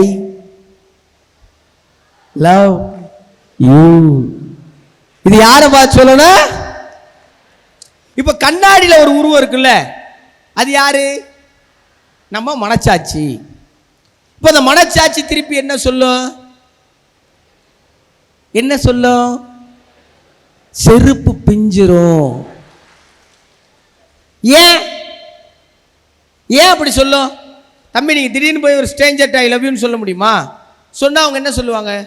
நீ யாரா முதல்ல, நீ எதுக்குடா வந்து எனக்கு ப்ரப்போஸ் பண்ற? இதே கேள்வி தம்பி உங்க மனசாட்சி உங்களை பார்த்து கேட்கும். நீ யாரு முதல்ல, நீ எதுக்கு? இல்ல இல்ல எனக்கு உன்னை ரொம்ப பிடிக்கும், அதான். பிடிச்சா போதுமா? என்னை நீ நல்லா பார்த்துக்கோ, நான் அப்படி நம்புறது. மனசாட்சி உன்னை பார்த்து கேட்குமா கேட்காதா? யார்கிட்டயா ப்ரப்போஸ் பண்ணா அதானே தம்பி பதில். அப்போ மனசாட்சி உன்னை பார்த்து என்னதான் கேட்கும்? ஐ லவ் யூலாம் சொல்ற, ஓகேடா, உனக்கே கஞ்சி ஊத்த வழி இல்லாமல் திரியிற, நீ எப்படி என்னைய பார்ப்ப? வாஸ்தவமா இல்லையா? இப்போ அதுக்கு என்ன பதில் வச்சிருக்கீங்க? என்ன பதில் வச்சிருக்கீங்க? மேற்கூடா சாப் அசிங்கப்பட்ட மூஞ்சியோட திரும்ப வந்துரு. அசிங்கப்பட்ட மூஞ்சியோட. இப்ப நீ ஃபர்ஸ்ட் கரெக்ட் பண்ண வேண்டிய ஆள் யாரு? கண்ணாடியில் இருக்கிற இந்த உலகத்திலே உன்னைய நீ லவ் பண்ணிட்டேன்னு வையேன், எல்லாரும் முன்னாடி வருவாங்க. இது சத்தியம் தம்பி, இது சத்தியம். நீங்க தம்பி, நான் ட்வின்ஸு சார் சொன்னாங்கல்ல, நான் வந்து ட்வின்ஸ் தம்பி. கிராமத்தில் ஒரு வழக்கம் இருக்கு. ஒரு கிராமத்தில் ரெட்டை குழந்தை பிறந்துச்சுன்னா ஒரு குழந்தைக்கு ஏதோ பிரச்சனை இருக்குன்னு நம்புவாங்க. நானும் என் தங்கச்சியும் ஒரே நேரத்தில் பிறந்துட்டோம். அப்போல்லாம் ஸ்கேன் கூட கிடையாது தம்பி. 1998 நான் பிறக்கிறேன். நாங்கள் பிறக்கிற வரைக்கும் எங்கள் அம்மாவுக்கு வயிற்றில் ட்வின்ஸ் இருக்குன்னே தெரியல. அவ்வளவு ஸ்மார்ட்டாக இருந்திருக்காங்க. வயிற்றுலேருந்து பிள்ளை எடுத்திருக்காங்க. இன்னொன்று வருதே அப்படின்னு என்ன எடுத்திருக்காங்க. டோர் டெலிவரி மாதிரி. என்ன இந்த இந்த பார்சல் யார் போட்டது அப்படின்னு எடுத்தா 2 புள்ள. இப்போ வந்து பார்க்குறேன் கை கால்லாம் நல்லா இருக்குது, 2 பேருக்கும் கை கால்லாம் நல்லா இருக்குது. என் தங்கச்சி உண்மையிலே அறிவான பிள்ளை தம்பி. அது பார்த்துருக்கான் துரு துருன்னு இருந்திருக்கு, நம்மளை பார்த்துருக்கான் மந்துன்னு கிடந்திருக்கேன், இப்போ மொழியே சரியில்லையே அப்படின்னு ஒரு சந்தேகம் வந்திருக்கு. வளர வளர தம்பி அந்த பிள்ளை பயங்கர ஸ்மார்ட்டாக எல்லாத்தையும் சீக்கிரம் கற்றுக்குது, எல்லாத்துக்கும் டக்கு டக்குன்னு ரியாக்ட் பண்ணுது. நம்மளை டே குமரா குமரா குமரான்னா என்ன கூப்பிட்டீங்களா அப்படி இருந்திருக்கேன். அதுவும் பாரு தம்பி, வீட்டில் 2 குழந்தைக்கு 2 பால் டப்பா. அந்த பிள்ளைக்கு கொஞ்சம் வச்சுருக்கேன், அது கொஞ்சம் ஒல்லியாக இருக்கேன் தங்கச்சி. அது பாதி டப்பா குடிச்சிட்டு மீதியை வச்சிருமா, நான் பூராத்தையும் குடிச்சிடுவேன் பொருளுக்கு. இப்போ இந்த மீதி பாலை என்ன செய்யணும்? நாய்க்கு ஊற்றலாம், கீழே ஊற்றலாம். எதுக்கு கண்ட நாய்க்கு ஊற்ற இந்த நாய்க்கே ஊற்றணும்னு எனக்கே வச்சுருக்காங்க. தம்பி நானும் குடிச்சிருக்கேன் தம்பி, அந்த பாலை விருட்டு குடிச்சு மூக்கு வழியாக ஓவர் ஃபுல்லாகி ஊற்றிருக்கு பால்லாம், விடலையே விருட்டு இழுத்துருக்கேன். கன்ஃபார்ம் பண்ணிட்டாயே மண்டை கோளாறு இவனுக்கு ஏதோ இருக்கு. வளர வளர வயிறுலாம் எனக்கு பெருசாக இருக்கும். எனக்கு நிறையா பெட் நேம்ஸ்லாம் இருக்குது, கூழுப்பானை, சில பேர்லாம் சொல்ல முடியாதுங்க. அப்போ நல்ல க்யூட்டான பேர்லாம் இருக்கு, நல்லா உருண்டையாக துப்பு துப்புன்னு இருப்பேன். பள்ளிக்கூடத்தில் வாட்டில் உருண்டு கிடப்பேன், போய் ஒரு செருப்பை போட்டு வருவேன், இன்னொரு செருப்பு ஏதாவது பொம்பளை பிள்ளை செருப்பு போட்டு வந்துடுவேன், வாட்டர் கேனை விட்டு வந்துடுவேன், டிஃபன் பாக்ஸை விட்டு வந்துடுவேன். இப்படி ஓகே ஹீ இஸ் சேலஞ்சு கை அப்படின்னு கன்ஃபார்ம் பண்ணிட்டேன். ஒரு 12-11 வயசுக்கு அப்புறம் தம்பி நமக்குள்ளே ஒரு சுயமரியாதை எட்டி பார்க்கும், விவரம் தெரிகிற வயசுமா இல்லை. என் தங்கச்சி ரொம்ப நல்ல பிள்ளை தம்பி, பாசமான பிள்ளை. நாங்கள் ஒரு டியூஷனில் போயிருப்போம். டியூஷன் அக்கா வந்து 3 பசங்க 3 பிள்ளைங்க. பிள்ளைய 3 நல்லா படிக்கும், பயலுக்கு வழக்கம் போல் படிக்க மாட்டோம். எப்பா ஒவ்வொருத்தருக்கும் சொல்லி கொடுக்கணும் அப்படின்னு டியூஷன் அக்கா சொல்லும். என் தங்கச்சி வேகமா போய் டியூஷன் அக்கா சொல்லுவாங்க, நான் 2 பேருக்கு கூட சொல்லித்தரேன், ஆனால் இவனை மட்டும் என்கிட்ட விடாதீங்க, நான் சொல்லிக் கொடுக்க முடியாது. அப்புறம் ரீனான்னு என் ஃப்ரெண்டு ஒரு பிள்ளை, அது வந்து சொல்லும், டேய் நான் உனக்கு சொல்லித்தரேன், ஆனால் உன் தங்கச்சிட்ட இனிமேல் பேசக்கூடாது சரியா. அவங்களுக்குள்ள ஒரு பிரச்சனை. தம்பி என்ன பண்ணாலும் இவன் அறிவில்லை, முட்டாப்பைய, மங்கோந்த, கோமுட்டி, கொதக்கு இப்படி சொல்லிக்கிட்டே இருப்பாங்க தம்பி. முதல்ல கேட்கறது கண்டுக்காமல் இருக்கலாம், போ நம்மளும் எவ்வளோ வாட்டி சொல்லிக்கிட்டே இருப்பீங்க. நமக்கு ஒரு கோவம் வரும்ல, நமக்கு ஒரு வெறி வரும்ல. சும்மா போட்டிகளுக்கெல்லாம் போகிறப்ப கிளாஸில் ரொம்ப சேட்டை. அதான் சொன்னாங்க தொடக்கத்தில், எங்கள் இங்கிலீஷ் டீச்சருக்கு நானா ரொம்ப ஃபேவரட். கிளாஸ் ரூமுக்குள்ளே வந்த உடனே அட்டண்டன்ஸ் எடுப்பாங்கள்ல, அது செய்ய மாட்டாங்க. முத்துக்குமரன் அப்படிம்பாங்க, டீச்சர் எஞ்சி முதல்ல வெளியே போன்றுவாங்க. நீ வெளியே போனாண்டா நான் பாடம் எடுக்க முடியும். ஜுவாலஜி டீச்சர் ரொம்ப ஸ்மார்ட்டாக இருந்திருக்காங்க, எனக்கு ரொம்ப லேட்டராக தெரிஞ்சிச்சு. அவங்க வந்த உடனே நான் ஃபஸ்ட்டு பெஞ்சில் வந்து தூங்கிடுவேன் தம்பி. ஃபஸ்ட்டு கிளாஸ் ரூமில் லாஸ்ட் பெஞ்சில் இருக்கவங்க தான் தெரிவாங்க, ஃபஸ்ட்டு பெஞ்சில் இருக்க தெரிய மாட்டாங்க, கரெக்டு தானே. நான் ரொம்ப அறிவாளி நினச்சிக்கிட்டு ஃபஸ்ட்டு பெஞ்சில் போய் தூங்கியிருக்கேன். 11th ஸ்டாண்டர்ட் முடிய போகிற நேரத்தில் சாந்தா டீச்சர் கூப்பிட்டாங்க. நான் இப்போ மிமிக்ரிலாம் சும்மா பண்ணி காட்டோம், ஏன் சாத்தா ஏன் பாட்டை நிறுத்தி விட்டாய் அப்படிலாம் டீச்சரை கலாய்க்கிறது. கூப்பிட்டு டே நல்லா பண்ணுறடா நல்லா பண்ணுறானாங்க. எனக்கு ஒரு மாதிரி மனசு கில்ட் ஆயிடுச்சு. டீச்சர் சாரி டீச்சர், நான் உங்கள் கிளாஸ்லலாம் ஃபஸ்ட்டு பெஞ்சில் வந்து உங்களுக்கே தெரியாமல் தூங்கிடுவேன் டீச்சர் அப்படின்னேன். அவங்க சொன்னாங்க, யாருப்பா சொன்னா எனக்கு தெரியாதுன்னு அப்படின்னாங்க. அவங்களுக்கு தெரியுமா, அப்புறம் ஏன் நீங்கள் என்னை எழுப்பவே இல்லை? எந்திரிச்சா நீ பாடம் எடுக்க விட மாட்டே தம்பி, அதனால தான் உன்னை தூங்க வச்சுட்டு பாடம் எடுத்தேன் அப்படின்னாங்க. எல்லா டீச்சரும் இவன் பேசிகிட்டே இருக்கேன் தம்பி. 10th கிளாஸ் படிக்கிறப்ப மீசை வளர்ற வயசு தம்பி. ஒரு பொம்பளை பிள்ளைகிட்ட பேசினேன், எங்கள் கிளாஸ் வாத்தியார் முன்னாடி எல்லாருமே முட்டி போட வச்சிட்டார் தம்பி. இவ்வளவு அவமானமாக இருக்கும். எல்லாரும் இவன் பேசிகிட்டே இருக்கேன். ஒரே ஒரு வாத்தியார் தம்பி, தனுஷ்டாலின்னு பேர். அவர் மட்டும் வந்து என்ன சொன்னார், டேய் எல்லாரும் நீ பேசத்தான் லாயக்குங்கிறாங்க, நான் சொல்கிறேன்டா நீ தான்டா பேச லாயக்குன்னு. எல்லாரும் உன்னைய பேசத்தான் லாயக்குங்கிறாங்க, நான் சொல்கிறேன் நீ தான் பேச லாயக்குன்னு. அன்னைக்கு பிடிச்ச தம்பி, என்னமோ இருக்குடா வா பேசு. அப்போ மேடைகளில் போய் பேச ஆரம்பிக்கிறோம், ஊர் ஊரா போட்டிகளில் போய் பேசுகிறோம், பரிசு வாங்குகிறோம். இப்போ சும்மா கண்டதையும் பேசினா பரிசு கொடுத்துருவாங்களா, அதுக்காக வாசிக்க இறங்க ஆரம்பிக்கிறோம். என்னோட இன்ஜினியரிங் காலேஜில் கிளாஸுக்கு வாத்தியாரம் வரமாட்டாங்கன்னு சொன்னேன்ல, ஏதாவது ஒரு சில வாத்தியார் வருவாங்க. அவங்க இங்கே பாடம் நடத்தும் போது நான் கீழே வந்து கிளியோபட்ராவையும் கக்கனையும் காமராஜையும் பாரதியையும் பாரதிதாசனையும் சுரதாமையும் உட்காந்து வாசிச்சுக்கிட்டே கிடந்தேன். அதனால தான் படித்து முடித்தோடனே எனக்கு மீடியாவில் வேலை கிடச்சிது. நீங்கள் எல்லாம் பண்ண வேண்டியது என்ன தெரியுமா, யாருக்கெல்லாம் இந்த நம்பிக்கை இருக்குது, இந்த உலகத்தில் இருக்கிற எல்லாருக்கும் ஏதாவது ஒரு திறமை இருக்குன்னு சொல்கிறத யாரெல்லாம் நம்பிக்கை இருக்குது? யாரெல்லாம் நம்புறீங்க? இந்த உலகத்தில் இருக்க எல்லாருக்கும் ஒரு திறமை இருக்கு. நம்பாதீங்க, பொய் நம்பாதீங்க, சத்தியமா பொய் தம்பி. இங்க இருக்கிற எல்லாருக்கும் எல்லா திறமையும் இருக்கு. நீங்க நம்பாட்டியும் நம்பினாலும் அதுதான் நெசம். இங்க இருக்கிற எல்லாருக்குமே என்ன இருக்கு? எல்லா திறமையும் இருக்கு தம்பி. ஆனா அதுல உனக்கு எது பிடிச்சிருக்குங்கிறத கண்டுபிடி. அதுல உனக்கு ஏதாவது ஒன்று பிடிச்சிருக்கும் தம்பி. உனக்கு டான்ஸ் ஆட பிடிச்சிருக்கலாம், உனக்கு பாட்டு பாட பிடிச்சிருக்கலாம், உனக்கு என்சிசி பிடிச்சிருக்கலாம், உனக்கு ஸ்போர்ட்ஸ் பிடிச்சிருக்கலாம், இல்லை உனக்கு எழுத பிடிச்சிருக்கலாம், இல்லை படிக்க பிடிச்சிருக்கலாம். படிக்கிறதுல ஒரு சப்ஜெக்ட் உனக்கு ரொம்ப பிடிக்கலாம், ஃபிசிக்ஸோ கெமிஸ்ட்ரியோ மேக்ஸோ, இல்லை எல்லாரையும் நிர்வகிக்கிற அட்மினிஸ்ட்ரேட் ஒரு லீடர்ஷிப் குவாலிட்டி உனக்கு பிடிச்சிருக்கலாம், ஏதோ ஒன்று பிடிச்சிருக்கலாம். அது என்னன்னு கண்டுபிடிக்கிறது தான் தம்பி இந்த காலேஜ் வந்திருக்கேன். நீ படிக்கிறது காலேஜ் வரல, கலர் கலராக பார்க்கறது காலேஜ் வரல, நீ சாப்பிட்டு போகிறது காலேஜ் வரல, 3 வருஷம் சும்மா உட்காந்து பெஞ்சு தேய்க்க காலேஜ் வரல. நீ வந்தது எதுக்கு? நீ யாருன்னு கண்டுபிடிக்கிறது. நீ வந்தது எதுக்கு? நீ யாருன்னு உனக்கு தெரியாது தம்பி. எனக்கு தெரியாதே 13 வயசுக்கு முன்னாடி வரைக்கும். 13 வயசுக்கு முன்னாடி வரைக்கும் எனக்கு தெரியாது. நீங்க 2 விஷயத்த பண்ணிருங்க தம்பி. இங்க ஒரு 1000 பேர் 1500 பேர் இருக்காங்களா சார்? 1500 பேர் 1300 பேர் இருக்காங்க. இந்த 1300 பேருமே லைஃப்ல ஜெயிச்சிருவீங்க நான் நம்புறேன். இந்த 1300 பேருமே லைஃப்ல ஜெயிச்சிருவீங்க நம்புறேன். ஆனா இந்த 1300 பேர்ல இருந்து ஒரு 13 பேர், எத்தனை பேர்? ஒரு 13 பேர் 0.1% அடுத்த 5 வருஷத்துல இதே ஸ்டேஜ்ல சீஃப் கெஸ்டா வந்து உட்காருவேன். என்னால கண்டிப்பா சொல்ல முடியும். அந்த 13 பேர் யாருங்கிறது இப்ப எனக்கு தெரியாது, உங்க ப்ரொஃபசர்ஸ்க்கு தெரியாது, உங்க பக்கத்தில் இருக்க ஃப்ரெண்டுக்கு தெரியாது, ஏன் உனக்கே தெரியாது. அந்த 13 பேர் யாருங்கிறது உனக்கே தெரியாது.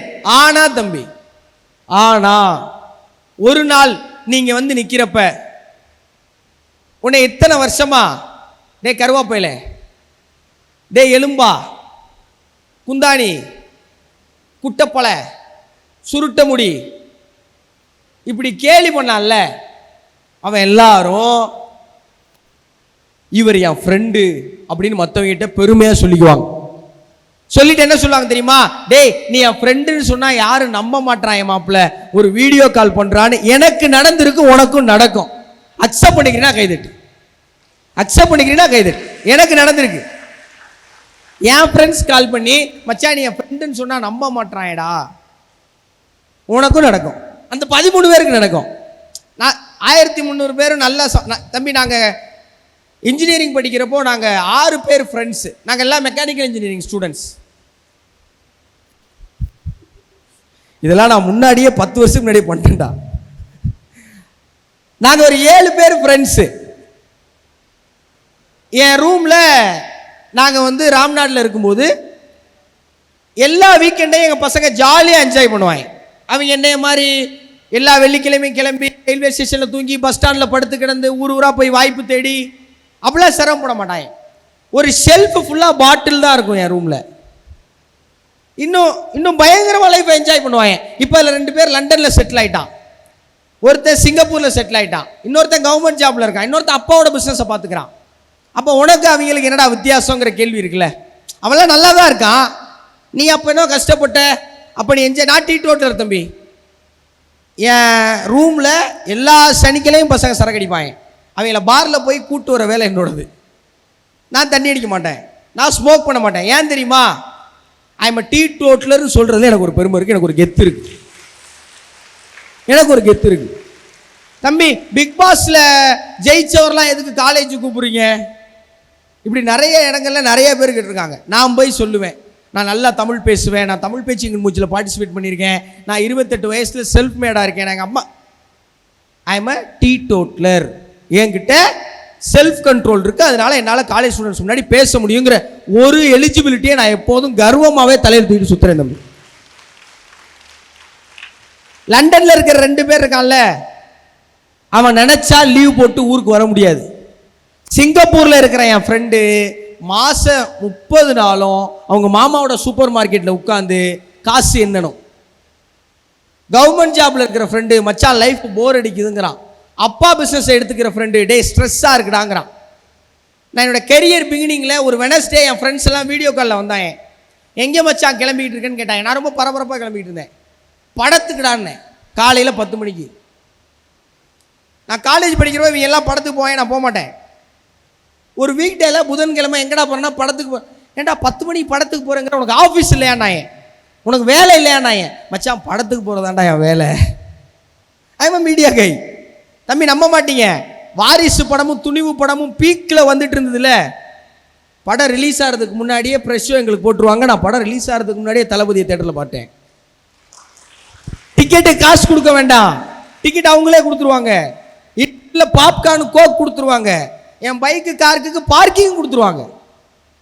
ஏன்னா எனக்கு தெரியும் நான் என்ன பண்ணுறேன் என்ன பண்ண போகிறேன்.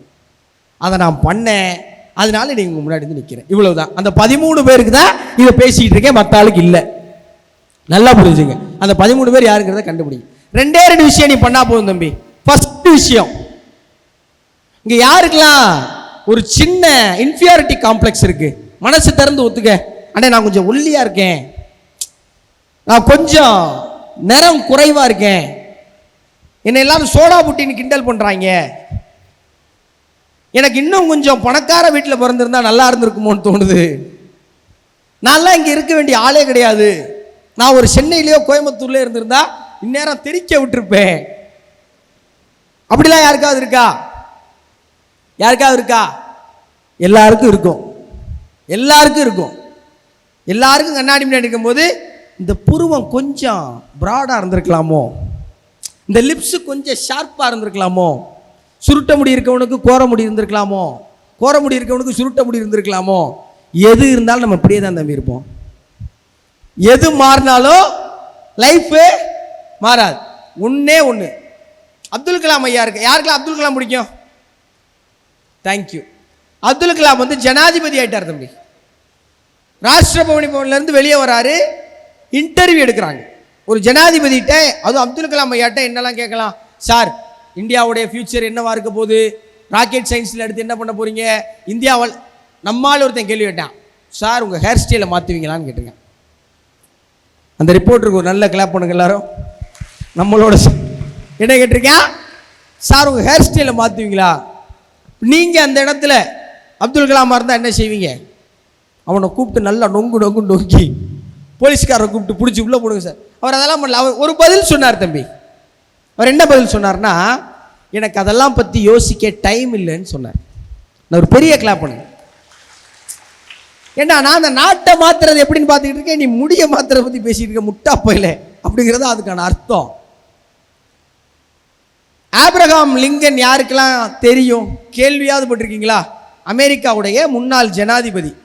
அமெரிக்காவில் இருந்த அடிமை முறையை ஒழிக்கிறதுக்காக பெரும்பாடுபட்டு அடிமுறை ஒழிச்சதுக்காகவே சுட்டு கொல்லப்பட்ட நான் நேசிக்கிற ஒரு மனிதர் தம்பி. ரொம்ப இப்போ யாரெல்லாம் முதல் தலைமுறை பட்டதாரி கை தூக்குங்க. First graduate sir. எங்கள் வீட்டில் எங்கள் அப்பா அம்மா டிகிரிலாம் முடிக்கல, நான் தான் முதல்ல காலேஜ் படி ஏறுறேன் எங்கள் வீட்டில். நன்றி. நீங்க இப்ப இருக்கிற ஸ்டேஜில் தான் நூற்றாண்டுகளுக்கு முன்னாடி ஆப்ரஹாம் லிங்கன் இருக்காரு. இந்த கதையை கொஞ்சம் எல்லாரும் கவனிச்சு கேட்கணும்னு ஆசைப்படுறேன். ஆப்ரஹாம் லிங்கன் ரொம்ப கஷ்டப்பட்டு தம்பி, ரொம்ப ரொம்ப கஷ்டப்பட்டு, அவருக்கு வந்து அவர் பெரிய சினிமா ஸ்டார் கிடையாது, அவருக்கு பெரிய பேக்ரவுண்ட் கிடையாது, அவங்க அப்பா பணக்காரன் கிடையாது. அவரே கஷ்டப்பட்டு அமெரிக்காவுடைய ஜனாதிபதி ஆயிட்டார். என்ன ஆயிட்டாரு? அமெரிக்காவோட ஜனாதிபதி ஆயிட்டார். செனட் அமைப்புன்னு சொல்லுவாங்க. நம்ம ஊர்ல பாராளுமன்றம் சொல்றோம்ல, அமெரிக்காவில் அதுக்கு பேர் செனட் அமைப்பு. அந்த செனட்ல அவர் உட்காரும் போது கீழே இருந்து நீ மேலே வந்துட்டீனா வைத்தறிச்ச பிடிச்சவங்க சும்மா விடுவாங்களா? ஒரு பணக்காரர் எந்திரிச்சு சொல்றாரு, காண்டு, ஒரு சாதாரண பிச்சைக்கார பைய ஜனாதிபதியா? இவன் அடிமை முறையெல்லாம் ஒழிக்கிறது, இவன் அசிங்கப்படுத்தணும்னு பிளான் பண்றாங்க. அந்த பணக்காரர் எந்திரிச்சு சொல்றாரு, மிஸ்டர் லிங்கன், அசிங்கப்படுத்தணும்னு, மிஸ்டர் லிங்கன், என் காலில் கிடக்கிற செருப்பு உங்க அப்பா தச்சதுங்கிறார். எப்படி தம்பி இருக்கும்? நீ கஷ்டப்பட்டு, உங்க அப்பா ஒரு செருப்பு தைக்கிற தொழிலாளி, நீ கஷ்டப்பட்டு அடிபட்டு மிதிபட்டு சிக்கி சின்னாபின்னமாயி ஜனாதிபதியாய் உட்கார்ந்துருக்க. அங்க வந்து ஒருத்தன் என் காலில் கிடக்கிற செருப்பு உங்க அப்பா தச்சதுறான்னா எப்படி இருக்கும்? கூப்பிட்டு சப்பு சப்புன்னு இருக்கிற மாட்டோம், அவனை சுட்டு கொள்ளலாம்னு தோணாது. லிங்கன் என்ன பதில் சொன்னார் தெரியுமா? லிங்கன் சொல்றாரு, ரொம்ப சந்தோஷம், ரொம்ப சந்தோஷம், எங்க அப்பா செத்து ரொம்ப நாள் ஆச்சு, ஆனா அவர் தச்ச செருப்பு இன்னும் உழைக்குது பாத்தீங்களா, இதுதான் எங்க அப்பான்னாரு லிங்கன். அது பிஞ்சு போச்சுன்னா என்கிட்ட கொடுங்க, நான் தச்சு தர்றேங்கிறாரு ஜனாதிபதி. எப்படி? அது பிஞ்சு போச்சுன்னா என்கிட்ட கொடுங்க, நான் தச்சு தரேன். இதை ஏன் சொல்றேன்னா, எங்க அப்பா தச்ச செருப்பு ஒருபோதும் பிய்யாதுன்னாரு. எங்க அப்பா செருப்பு தைக்கிற தொழிலாளி தான்டா, ஆனா அந்த வேலையை அந்த நேர்த்தியா செஞ்சாண்டாங்கிற கர்வம் இருக்குல்ல, அது வேணும் உங்க எல்லாருக்கும். ஆமா, நான் கிராமத்துல இருந்தா வந்திருக்கேன். சொன்னாங்கல்ல, சென்னை உங்களை ஒரு பூச்சியா கூட மதிக்காதுன்னு. தம்பி, முதல்ல சென்னையில போய் இறங்குறேன்ப்பா, யாரையுமே தெரியாது, யாரையுமே தெரியாது. 2021 ஜூலை மாதம் 18ஆம் தேதி கிளம்பி 19ஆம் தேதி காலையில் போய் இறங்குறேன். எனக்கு தெரிஞ்ச ஒரே ஒரு அண்ணனுக்கு கால் பண்ணி, அண்ணன் சென்னை வந்துட்டேங்கிறேன். அதுக்கு நான் என்னப்பா பண்ணுறதுன்னு கேட்குறாரு. அண்ணன் வேலை வாங்கி கொடுக்குறேன். சரிப்பா, மீடியாவில் இருக்கிறார், அவர் கலாட்டா யூடியூப் சேனலில் ஒரு நல்ல பதவியில் இருக்கிறார் அண்ணன் திரு அருள் வளனரசு. எனக்கு ரொம்ப வழிகாட்டின மனிதர்களில் ஒருத்தர். பிகைனுட்ஸ் ஆஃபீஸ் அட்ரஸ் கொடுத்து போய் வேலை தேடு அப்படிங்கிறார். நான் பிகைனுட்ஸ் ஆஃபீஸுக்கு ஒரு மட்டமான ரெஸ்யூமை தயாரிச்சுக்கிட்டு டக் பண்ணிட்டு நல்ல புள்ள மாதிரி போகிறேன். செக்யூரிட்டி வாசலில் உட்காந்து கேட்குறான், உங்களை வர சொல்லியிருக்காங்களா அப்படின்னு. என்னை வர சொன்னாங்களா? நான் ஆமான்ட்டேன் உள்ளே போயிட்டேன். உள்ளே போனால் இன்டர்வியூக்காக யாரையோ உங்களை வர சொல்லியிருக்காங்கன்னா என்ன அர்த்தம்? யாரையோ வர சொல்லியிருக்காங்கன்னு தான் அர்த்தம். போய் உட்காந்துட்டேன். வழுக்க தலையோட தாடியெல்லாம் நரைச்சி 3 பேர் உட்காந்துருக்காங்க. அவங்க பக்கத்தில் போய் உட்காந்து அவங்க இன்டர்வியூ எடுத்தது மார்க்கெட்டிங் ஹெட்டுக்கு. நான் போய், என்னப்பா நீ யாருப்பா? இல்லைங்க, ஆங்கர் வேலைக்கு. அதுக்கெல்லாம் வேணாம், கிளம்பு அப்படின்னு அசிங்கப்படுத்தி அனுப்பிச்சு விட்டாங்க. திருப்பி அங்கேருந்து கலாட்டா ஆஃபீஸ் அட்ரஸ் சென்னையில் மவுண்ட் ரோட்டில் LICன்னு ஒன்று இருக்குது, போனீங்கன்னா தெரியும். அங்கே வாப்பான்ட்டார் அந்த அண்ணன். ஒன்றும் தெரியாது, சென்னையில் பஸ்ஸில் ஏறி உட்காந்துட்டேன். LIC வந்தால் இறக்கி விடுங்க சார்ன்னு சொன்னேன். வேளச்சேரியில் ஏறி நேராக போய்கிட்டே இருக்குது பஸ்ஸு. கண்ட்ரைட்டர், தம்பி நீ LICலான இறங்கணும்னே. ஆமாம் சார், எக்மோர் வந்துருச்சு தம்பி, LIC போன ஸ்டாப் அப்படிங்கிறார். அதை நீ முதல்ல தானே சொல்லியிருக்கணும். இறங்குன்னு இறக்கி விடாங்க. மறுபடியும் அடுத்த பஸ்ஸை பிடிச்சி அவர்கிட்ட கேட்குறேன், ஐயா நம்ம ஊரில் கண்ட்ரைக்டர் கேட்போம்ல, எங்கள் ஸ்டாப் வந்தால் இறக்கி விடுங்கன்னு. சென்னையில் நீங்கள் அதெல்லாம் கேட்க முடியாது. அவர்கிட்ட சொன்னேன், சார் LIC வந்தால் இறக்கி விடுங்க. சரி தம்பின்னாரு. நானும் நம்பிக்கையோடு உட்காந்துருக்கேன், LIC வரும் இறங்கலான்னு. பின்னாடி இருந்து ஒருத்தர் கூப்பிட்றாரு, தம்பி LIC தானே இறங்கணும். ஆமாம், LIC தாண்டி EMR வந்துட்டோம். அதுவும் ஏன்னா எப்போ தானே இறங்கி நடடான்னாய். இறங்கி ஊரு பேர் தெரியாமல் போய் நடந்து ஏறி சென்னையில் ஒரு நாள் தங்கியிருந்தேன் தம்பி. என் கூட படித்த ஃப்ரெண்ட்ஸு சென்னையில் தங்கியிருக்காங்க. ஒரு ரூமில் 6 பேர் இருப்பாங்க. சென்னையில் ஸ்ரீபெரும்பூர் இண்டஸ்ட்ரியல் ஏரியா, மெக்கானிக்கல் இன்ஜினியர்ஸ் எல்லாம் வேலை பார்க்குற இடம். ஒரு ரூமில் 6 பேர் தம்பி. அந்த 6 பேர் 3 பேராக குரூப்பாக இருக்கான். இன்றைக்கி நம்ம ஃப்ரெண்ட்ஸு மாப்பிள்ளை மச்சான்லாம் சொல்கிறோம்ல, வேலைக்கு போகிறப்ப அதெல்லாம் உடஞ்சிரும். எவனாவது ஒருத்தர் 2 பேர் தான் உண்மையாக இருப்பான். இந்த 6 பேரில் 3 பேராக பிரிஞ்சிருக்கான். ஒரு 3 பேர் நைட் ஷிஃப்ட்டு, இன்னொரு 3 பேர் பகல் ஷிஃப்ட்டு. இந்த பகல் ஷிஃப்ட்டு போனான்ல, அவன் பூரா காலையில் உட்காந்துருக்கேன். எனக்கு அவங்க பெரிய பழக்கம் இல்லை, நைட்டு போகிறவங்க தான் நம்ம ஆளுக. அவன் பூரா வேலைக்கு போயிட்டான் பகலில். தம்பி நல்ல பசி தம்பி. என் ஃப்ரெண்ட்ஸு கோழி குழம்பு பார்க்குறான் தம்பி. 1 கிலோ சிக்கன் வாங்கிட்டு வந்து 3 பேர் கோழி சமைச்சு சாப்பிட்றியான்னு என்ற ஒரு வார்த்தை கூட கேட்காம சாப்பிட்டாங்க தம்பி. இது எவ்வளோ வலிச்சிருக்குங்கிறத நீங்கள் அனுபவிப்பீங்க, அப்போ தெரியும். பசிக்குது, வாய் விட்டு அவன்கிட்ட, மாப்பிள்ளை எனக்கு ஒரு வாய் கொடு. என் கூட 4 வருஷம் ஒன்றா படித்தவன் தம்பி, மாப்பிள்ளை கொடுங்கடா கேட்க முடியாது. அதை தாண்டி வேலைக்கு சேர்ந்து ஒரு 30 நாள் ஒரு மாதத்தில் இருக்கா. கார்பரேட் கல்ச்சர் படி 4 சண்டே லீவு, ஒரு சிக் லீவ், ஒரு கேஷுவல் லீவ், மொத்தம் 6 நாள் லீவு. நான் எத்தனை நாள் லீவ் எடுத்தேன் தெரியுமா? என் முதல் மாதத்தில் ஒரே 1 நாள் தான் லீவ் எடுத்தேன். எக்ஸ்ட்ரா சம்பளம்லாம் கிடையாது. வேலைக்கு போனேன், வேலை கற்றுக்கணும்னு வேலைக்கு போனேன். அந்த 1 நாளும் அங்கே போய் வாய்ஸ் ஓவர் அனுப்புனேன். என் தொடக்க சம்பளம் 15,000 ரூபா தம்பி. என் முதலாளி கேட்டார், போதுமா தம்பின்னு கேட்டார். சம்பளம் போதுமானா போதும் நான் சொல்லுவோம். நான் சொன்னேன், சார் நீங்கள் எனக்கு எவ்வளோ கொடுக்குறீங்கன்னு பிரச்சனை இல்லை, என் வேலையை பார்த்துட்டு என் சம்பளத்தை முடிவு பண்ணுங்கண்ணே. என் வேலையை பார்த்துட்டு என் சம்பளத்தை முடிவு பண்ணுங்கண்ணே. நான் 15,000 ரூபா வேலைக்கு சேர்ந்தேன். 3 மாதத்துல என் சம்பளம் 20,000 மாறிச்சு. 6 மாதம் முடியல 25, ஒரு வருஷம் முடியல 30. அந்த கம்பெனியில் ஒரு வருஷத்தில் 100% இன்க்ரிமெண்ட் வாங்கின ஒரே எம்ப்ளாயி நான் தான். அவ்வளவு வெறியா வேலை செஞ்சேன். இன்னைக்கு என் சம்பளம் அன்னைக்கு நான் வாங்கினதுல இருந்து 10 மடங்கு. ஒரு மாத சம்பளத்திலிருந்து இன்னைக்கு என் ஒரு நாள் சம்பளத்தை 10 மடங்காக நான் உயர்த்தி நீங்கள் முன்னாடி வந்துட்டு இருக்கேன். ஏன்னா அவ்வளவு வெறி இருந்துச்சு எனக்கு. ஏன்னா எனக்கு தெரியும் நான் யார். எனக்கு தம்பி உங்களுக்குலாம் கையை பிடிச்சி தூக்கி விடுறதுக்கு பணக்கார மாமா இருக்காரா? ரியல் எஸ்டேட் பண்ற பெரியப்பா இருக்காரா? அப்பாவுக்கு ஏதாவது 1000 ஏக்கர் நிலம் கிடக்கா? நான் ஏன் உங்க முன்னாடி சந்தோஷமா பேசிட்டு இருக்கேன் தெரியுமா? நான் ஓ இடத்துல இருந்து இங்க வந்திருக்கேன். நான் ஓ இடத்துல இருந்து இங்க வந்திருக்கேன். நாளைக்கு நீ இந்த இடத்துக்கு வரணுங்கிறக்காக தான் பேசிட்டு இருக்கேன். வேற எந்த நோக்கமே கிடையாது. நான் 2 எக்ஸாம்பிள் சொல்றேன். நீ யாருங்கிறத கண்டுபிடிக்கணும்னு சொன்னேன்ல, அதுக்காக. புதுக்கோட்டை பக்கத்தில் ஆலங்குடின்னு ஒரு ஊர் இருக்கு. இந்த காலேஜுக்கு அந்த ஊர் ரொம்ப நெருக்கங்கிறக்காக அந்த அடையாளம் சொல்றேன். கிழக்கு செட்டியாப்பட்டின்னு ஒரு கிராமம் தம்பி. ஊர் பேர் என்ன? கிழக்கு செட்டியாப்பட்டி. யாராவது கேள்விப்பட்டிருக்கீங்களா? யாரும் கேள்விப்பட்டிருக்க வாய்ப்பே கிடையாது. அந்த ஊரில் ஒரு சாதாரண ஏழை குடும்பம். அப்பா ஒரு டீ கடைக்காரரு. அப்பா என்னது? டீ கடைக்காரரு. அவருக்கு 4 பொம்பளை பிள்ளைய தம்பி. எத்தனை பொம்பளை பிள்ளை? 2 பிள்ளைய கட்டி கொடுத்தாச்சு. 3வது பொண்ணுக்கு பேர் பவானியா. பவானியா புதுக்கோட்டையில் இருக்கிற ராஜாஸ் ஆர்ட்ஸ் அண்ட் சயின்ஸ் காலேஜில் பிஎஸ்சி மேக்ஸ் படிக்கிறாங்க. கொரோனா வந்துருச்சு தம்பி. பிஎஸ்சி மேக்ஸ் முடிக்கிறாங்க, கொரோனா வருது. வீட்டுக்கு ஒரே வருமானம் டீ கடை தான். கொரோனாவில் டீ கடை திறக்க முடியுமா? கிழக்கு செட்டியாவட்டி கிராமத்துக்கு ரோடு கிடையாது, ப்ராப்பரான பஸ்ஸு வந்து போகிறது கிடையாது, நியூஸ் பேப்பர் கூட வராது. கவர்மெண்ட் கொடுத்த லேப்டாப்பை மட்டும் வச்சு டெய்லி கூலி வேலைக்கு போகணும் வயக்காட்டுக்கு. ஏன்? 2 அக்காவை கட்டி கொடுத்தாருல அப்பா, அந்த கடனை அடைக்க. தங்கச்சி ஒன்று இருக்கு. பவானியா கையில் இருந்தது ஒன்றே ஒன்று என்ன தெரியுமா? படிப்பு. பவானியாவுக்கு படிப்பு வரும், அதனால படித்தாங்க. 2023 குரூப் 1 எக்ஸாமினேஷனில் ஃபர்ஸ்ட் அட்டெம்ப்ட்ல பவானியா பாஸ் ஆகி இன்னைக்கு டெபுட்டி சூப்பரண்ட் ஆஃப் போலீஸா 23 வயசுல பவானியா பாஸ் ஆனாங்க. எத்தனை வயசு தம்பி? வெறும் 23 வயசு. பவானியா வீட்டில் அதுக்கு முன்னாடி எந்த டெபுட்டி சூப்பரண்ட் ஆஃப் போலீஸும் இல்லை. பவானி வீட்டில் எந்த ஐஏஎஸ் கோச்சிங் ஆஃபீஸரும் இல்லை. அப்பா டீ கடைக்காரரு. 2 அக்கா கட்டி கொடுத்தாச்சு. குடும்பம் தலையெடுக்கணும். கோச்சிங் சென்டர்லாம் போக முடியாது. கையில் இருந்தது புத்தகம். படிடா. படித்தாங்க. இன்னைக்கு பவானியா டிஎஸ்பி. சென்னையில் நார்த் மெட்ராஸ் இன்னமும் அதை பார்க்குறவன் அப்படி தான் பார்க்குறேன். வட சென்னை ஒரு சாதாரண ஆட்டோ டிரைவர் தம்பி. அவருடைய பொண்ணு காஜிமான்னு பேர். அந்த பொண்ணுக்கு 19 வயசு. அப்பாவுக்கு கேரம் போர்டுனா ரொம்ப பிடிக்கும்.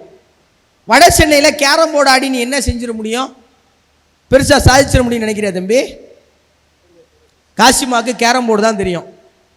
வேர்ல்டு சாம்பியன்ஷிப் அடித்தாங்க. போன ஆட்சியில் தமிழ்நாடு கவர்மெண்ட்டு காசிமாவை கௌரவப்படுத்தி 1 கோடி ரூபா கொடுத்துச்சு. எவ்வளோ கொடுத்துச்சு? 1 கோடி. எதை வச்சு? கேரம் போர்டை வச்சு. என் தம்பி ஒருத்தன் இருக்கான். எங்கள் ஊர் கல்லல் பக்கத்தில் மருங்கிப்பட்டின்னு அந்த ஊர். இப்போ கூட கல்யாணம் ஆக போகுது அவனுக்கு. வைத்திருச்சல் தான், பரவாயில்ல. தினேஷ் பாண்டின்னு பேர். நாங்கள் ஸ்கூல் படிக்கும்போது அவனை கூட்டியாந்து கிளாஸில் பாட சொல்லுவார் எங்கள் வாத்தியார். மருங்கிப்பட்டி எப்படி கிராமம் தெரியுமா? கர்ணன் படத்தில் பஸ்ஸு நிற்காது, விரட்டி விரட்டி நிப்பாட்டுவான் இல்லை, அதே மாதிரி கிராமம் தம்பி. பஸ்ஸு நிற்காது, கல்லை விட்டு எறிவாங்க பஸ்ஸை. ஏட்டா அப்படி பண்ணுறீங்கன்னா? பஸ்ஸு நிற்க மாட்டேங்குதுண்ணே. எப்படி பள்ளிக்கூடம் வருது? லிஃப்ட்டு கேட்டு பள்ளிக்கூடம் வருவாங்க. பஸ்ஸே நிற்காது. அந்த ஊரில் இருந்து சென்னை வந்துட்டேன் புள்ள.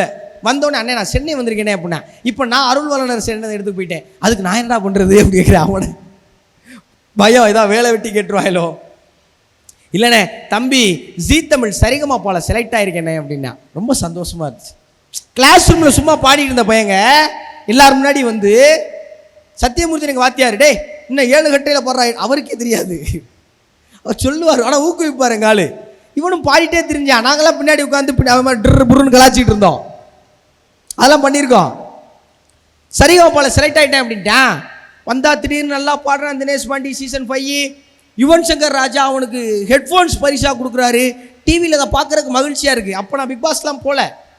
தினேஷ் பாண்டி நமக்கு கூட நல்ல வெளிச்சம் கிடைக்குது தம்பிக்கு அப்படின்னு அவ்வளோ சந்தோஷம்.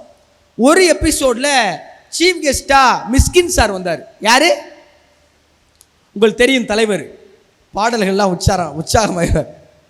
தினேஷ் பாண்டி பாடி முடிச்ச ஒரு நல்ல இளையராஜா பாட்டு பாடுறான். தினேஷ் பாண்டி பாடி முடித்த உடனே உங்கள் அப்பா எங்கன்னு கேட்குறாரு. யார்கிட்ட? தினேஷ் பாண்டிட்ட. சார் அப்பா வெளியில் நிற்கிறாங்கங்கிறான் தம்பி. ஏன் வெளியில் நிற்கிறாரு? இல்லை சார் அப்பாவுக்கு இதெல்லாம் வந்து பழக்கம் இல்லை, அதனால வெளியில் நிற்கிறாங்க. மிஸ்கின் இறங்கி செட்டுக்கு வெளியே போய் தினேஷ் பாண்டி அப்பாவை கையை பிடிச்சி கூட்டு வந்துட்டார். தம்பி ஸ்டேஜில் ஏற்றுறாரு. தினேஷ் பாண்டி அப்பா ஒரு அழுக்கு சட்டை கைலி கட்டியிருக்காரு. ஏன் வர்றதுக்கு பயப்படுறீங்க அப்படின்னு கேட்டதுக்கு தினேஷ் பாண்டி அப்பா சொன்ன பதில் என்ன தெரியுமா? இல்லையா, நான் ஒரு செருப்பு தைக்கிறவன் அப்படிங்க. தினேஷ் பாண்டியோட அப்பா செருப்பு தைக்கிறவர். சரிகமா பால ஜீ தமிழ்ல பாட்டு பாடுற தினேஷ் பாண்டியோட அப்பா செருப்பு தைக்கிற தொழிலாளி. மிஸ்கின் என்ன சொன்னார் தெரியுமா? மிஸ்கின் எங்க ஊர் பக்கம் செம்பனூர்னு ஒரு ஊர். எங்க அப்பா ஒரு டெய்லர் சார். எங்க அப்பா துணியை தைச்சார், நீங்க தோலை தைச்சிங்க, உங்க பையன் எங்க எல்லாரும் மனசையும் தச்சிட்டேன் அப்படின்னு சொல்லி மிஸ்கின் தினேஷ் பாண்டி அப்பாவோட காலை தொட்டு கும்பிட்டாரு. இயக்குனர் மிஸ்கின் ஒரு செருப்பு தைக்கிற தொழிலாளியோட காலை தொட்டு கும்பிட்டார். ஏன்? தினேஷ் பாண்டியோட திறமை. தினேஷ் பாண்டிக்கு அவனுக்கு பாட்டு பாட தெரியும்னு தெரிஞ்சுது. அவனை கண்டுபிடிச்சான், பாட்டு பாடினான். இன்னைக்கு கல்யாணம் வரைக்கும் போயிட்டான். நமக்குன்னு ஆகலை, அதை விடுங்க, ஆகும். காசிமாக்கு கேரம் போர்டு தெரிஞ்சுது, கேரம் போர்டு வரும்னு புரிஞ்சுது. 1 கோடி ரூபாய் வாங்கினாங்க. 19 வயசு காசிமா 1 கோடி ரூபாய் வாங்கும்போது அதை மறந்துடக்கூடாது. பவானியாக்கு படிப்பு வரும்னு தெரிஞ்சுது, பவானியா படிச்சாங்க. இன்னைக்கு குடும்பம் தலையெழுத்து மாறிடுச்சு. முத்துக்குமரனுக்கு பேச வரும்னு தெரிஞ்சுது, நான் அதில் உட்காந்து வாச்சேன், இன்னைக்கு உங்க முன்னாடி வந்து நிற்கிறேன். இதுல இருக்கிற நீங்க உங்களுக்கு என்ன வரும் அதை மட்டும் கண்டுபிடிங்க தம்பி. டான் படம் யாரெல்லாம் பார்த்தீங்க? டான் படம் ஜலபுல ஜங்கு, அதுல தலைவன் என்ன பண்ணுவாரு? நான் என்ன நான் என்ன நான் என்னன்னு தேடுவார்ல, அது காமெடி தான். ஆனா நீ இப்போ அதை தான் பண்ணணும். உனக்கு என்ன வருங்க? நான் வேணா கலெக்டர் ஆயிரவா, நான் வேணா டாக்டர் ஆயிரவா. டே இன்ஜினியரிங் காலேஜ் படிச்சு டாக்டர் ஆக முடியாதா? நான் வேணா ஏதாவது ஆயிரவான்னு கேட்டுக்கிட்டே இருப்பார்ல, அதை உனக்குள்ள நீ கேட்க ஆரம்பி. யாரெல்லாம் மைலோ குடிச்சிருக்கீங்க? மைலோ கேள்விப்பட்டிருக்கீங்களா? பூஸ்ட் ஹார்லிக்ஸ் மாதிரி மைலோவும் ஒரு ட்ரிங்க் தம்பி. சென்னையில் நைட்டு 2 மணி போய் குடிப்பாங்க பைத்தியக்காரன். அதை விட்டுருங்க. இந்த மைலோங்கிற பேருக்கான உண்மையான வரலாறு என்ன தெரியுமா? கிரேக்க நாட்டில் மைலோன்னு ஒரு வீரன் இருந்தான். அவர் பேர் என்ன? இப்போ ஏன் மைலோவோட கதையை உங்களுக்கு சொல்கிறேன்னு சொல்லிடுறேன். இப்போ நீங்கள் எல்லாரும் என்ன பண்ணுறீங்க? இன்றைக்கே போய் கண்டுபிடிச்சிட்டீங்க, நீங்கள் ஒரு பெரிய சிங்கர், நீங்கள் ஒரு பெரிய ரைட்டர், நீங்கள் ஒரு பெரிய ஆக்டர், நீங்கள் ஒரு பெரிய நாவலிஸ்ட், நீங்கள் ஒரு பெரிய ஸ்காலர், ஸ்காலர்னா படிப்பாளி, நீங்கள் ஒரு பெரிய சயின்டிஸ்ட், அறிவியலில் உங்களுக்கு ஆர்வம் இருக்குது, நீங்கள் ஒரு பெரிய பேச்சாளர், இப்படி என்னமோ, நீங்கள் ஒரு பெரிய ஸ்போர்ட்ஸ்மேன், உங்களுக்குள்ள ஒரு போலீஸ் அதிகாரி தூங்கிக்கிட்டு இருக்காரு, உங்களுக்குள்ள ஒரு நீதிபதி பதுங்கி கிடக்கிறாரு இப்படின்னு கண்டுபிடிச்சிங்க. இதுக்கப்புறம் என்ன பண்ணணும்? இதுதான் கிளைமேக்ஸ். இந்த மைலோ இருக்கார்ல, மைலோ ஒரு பயங்கரமான வீரன். மைலோ என்ன பண்ணுவார் தெரியுமா? எரும மாடு யாருக்கெல்லாம் தெரியும்? எங்க வீட்டில் என்னையத்தையும் அப்படி சொல்றாங்க. எரும மாடு பார்த்துருக்கீங்களா?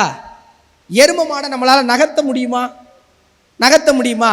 நம்ம வீட்டில் நல்லா எரும மாட்டில் மழை பெஞ்ச மாதிரி உட்காந்துருக்குவார். எருமை எருமை திட்டி யாரெல்லாம் வாங்கிருக்கீங்க? அதை வேற ஏன் ஞாபகப்படுத்துறாங்க. சரி, ஓகே.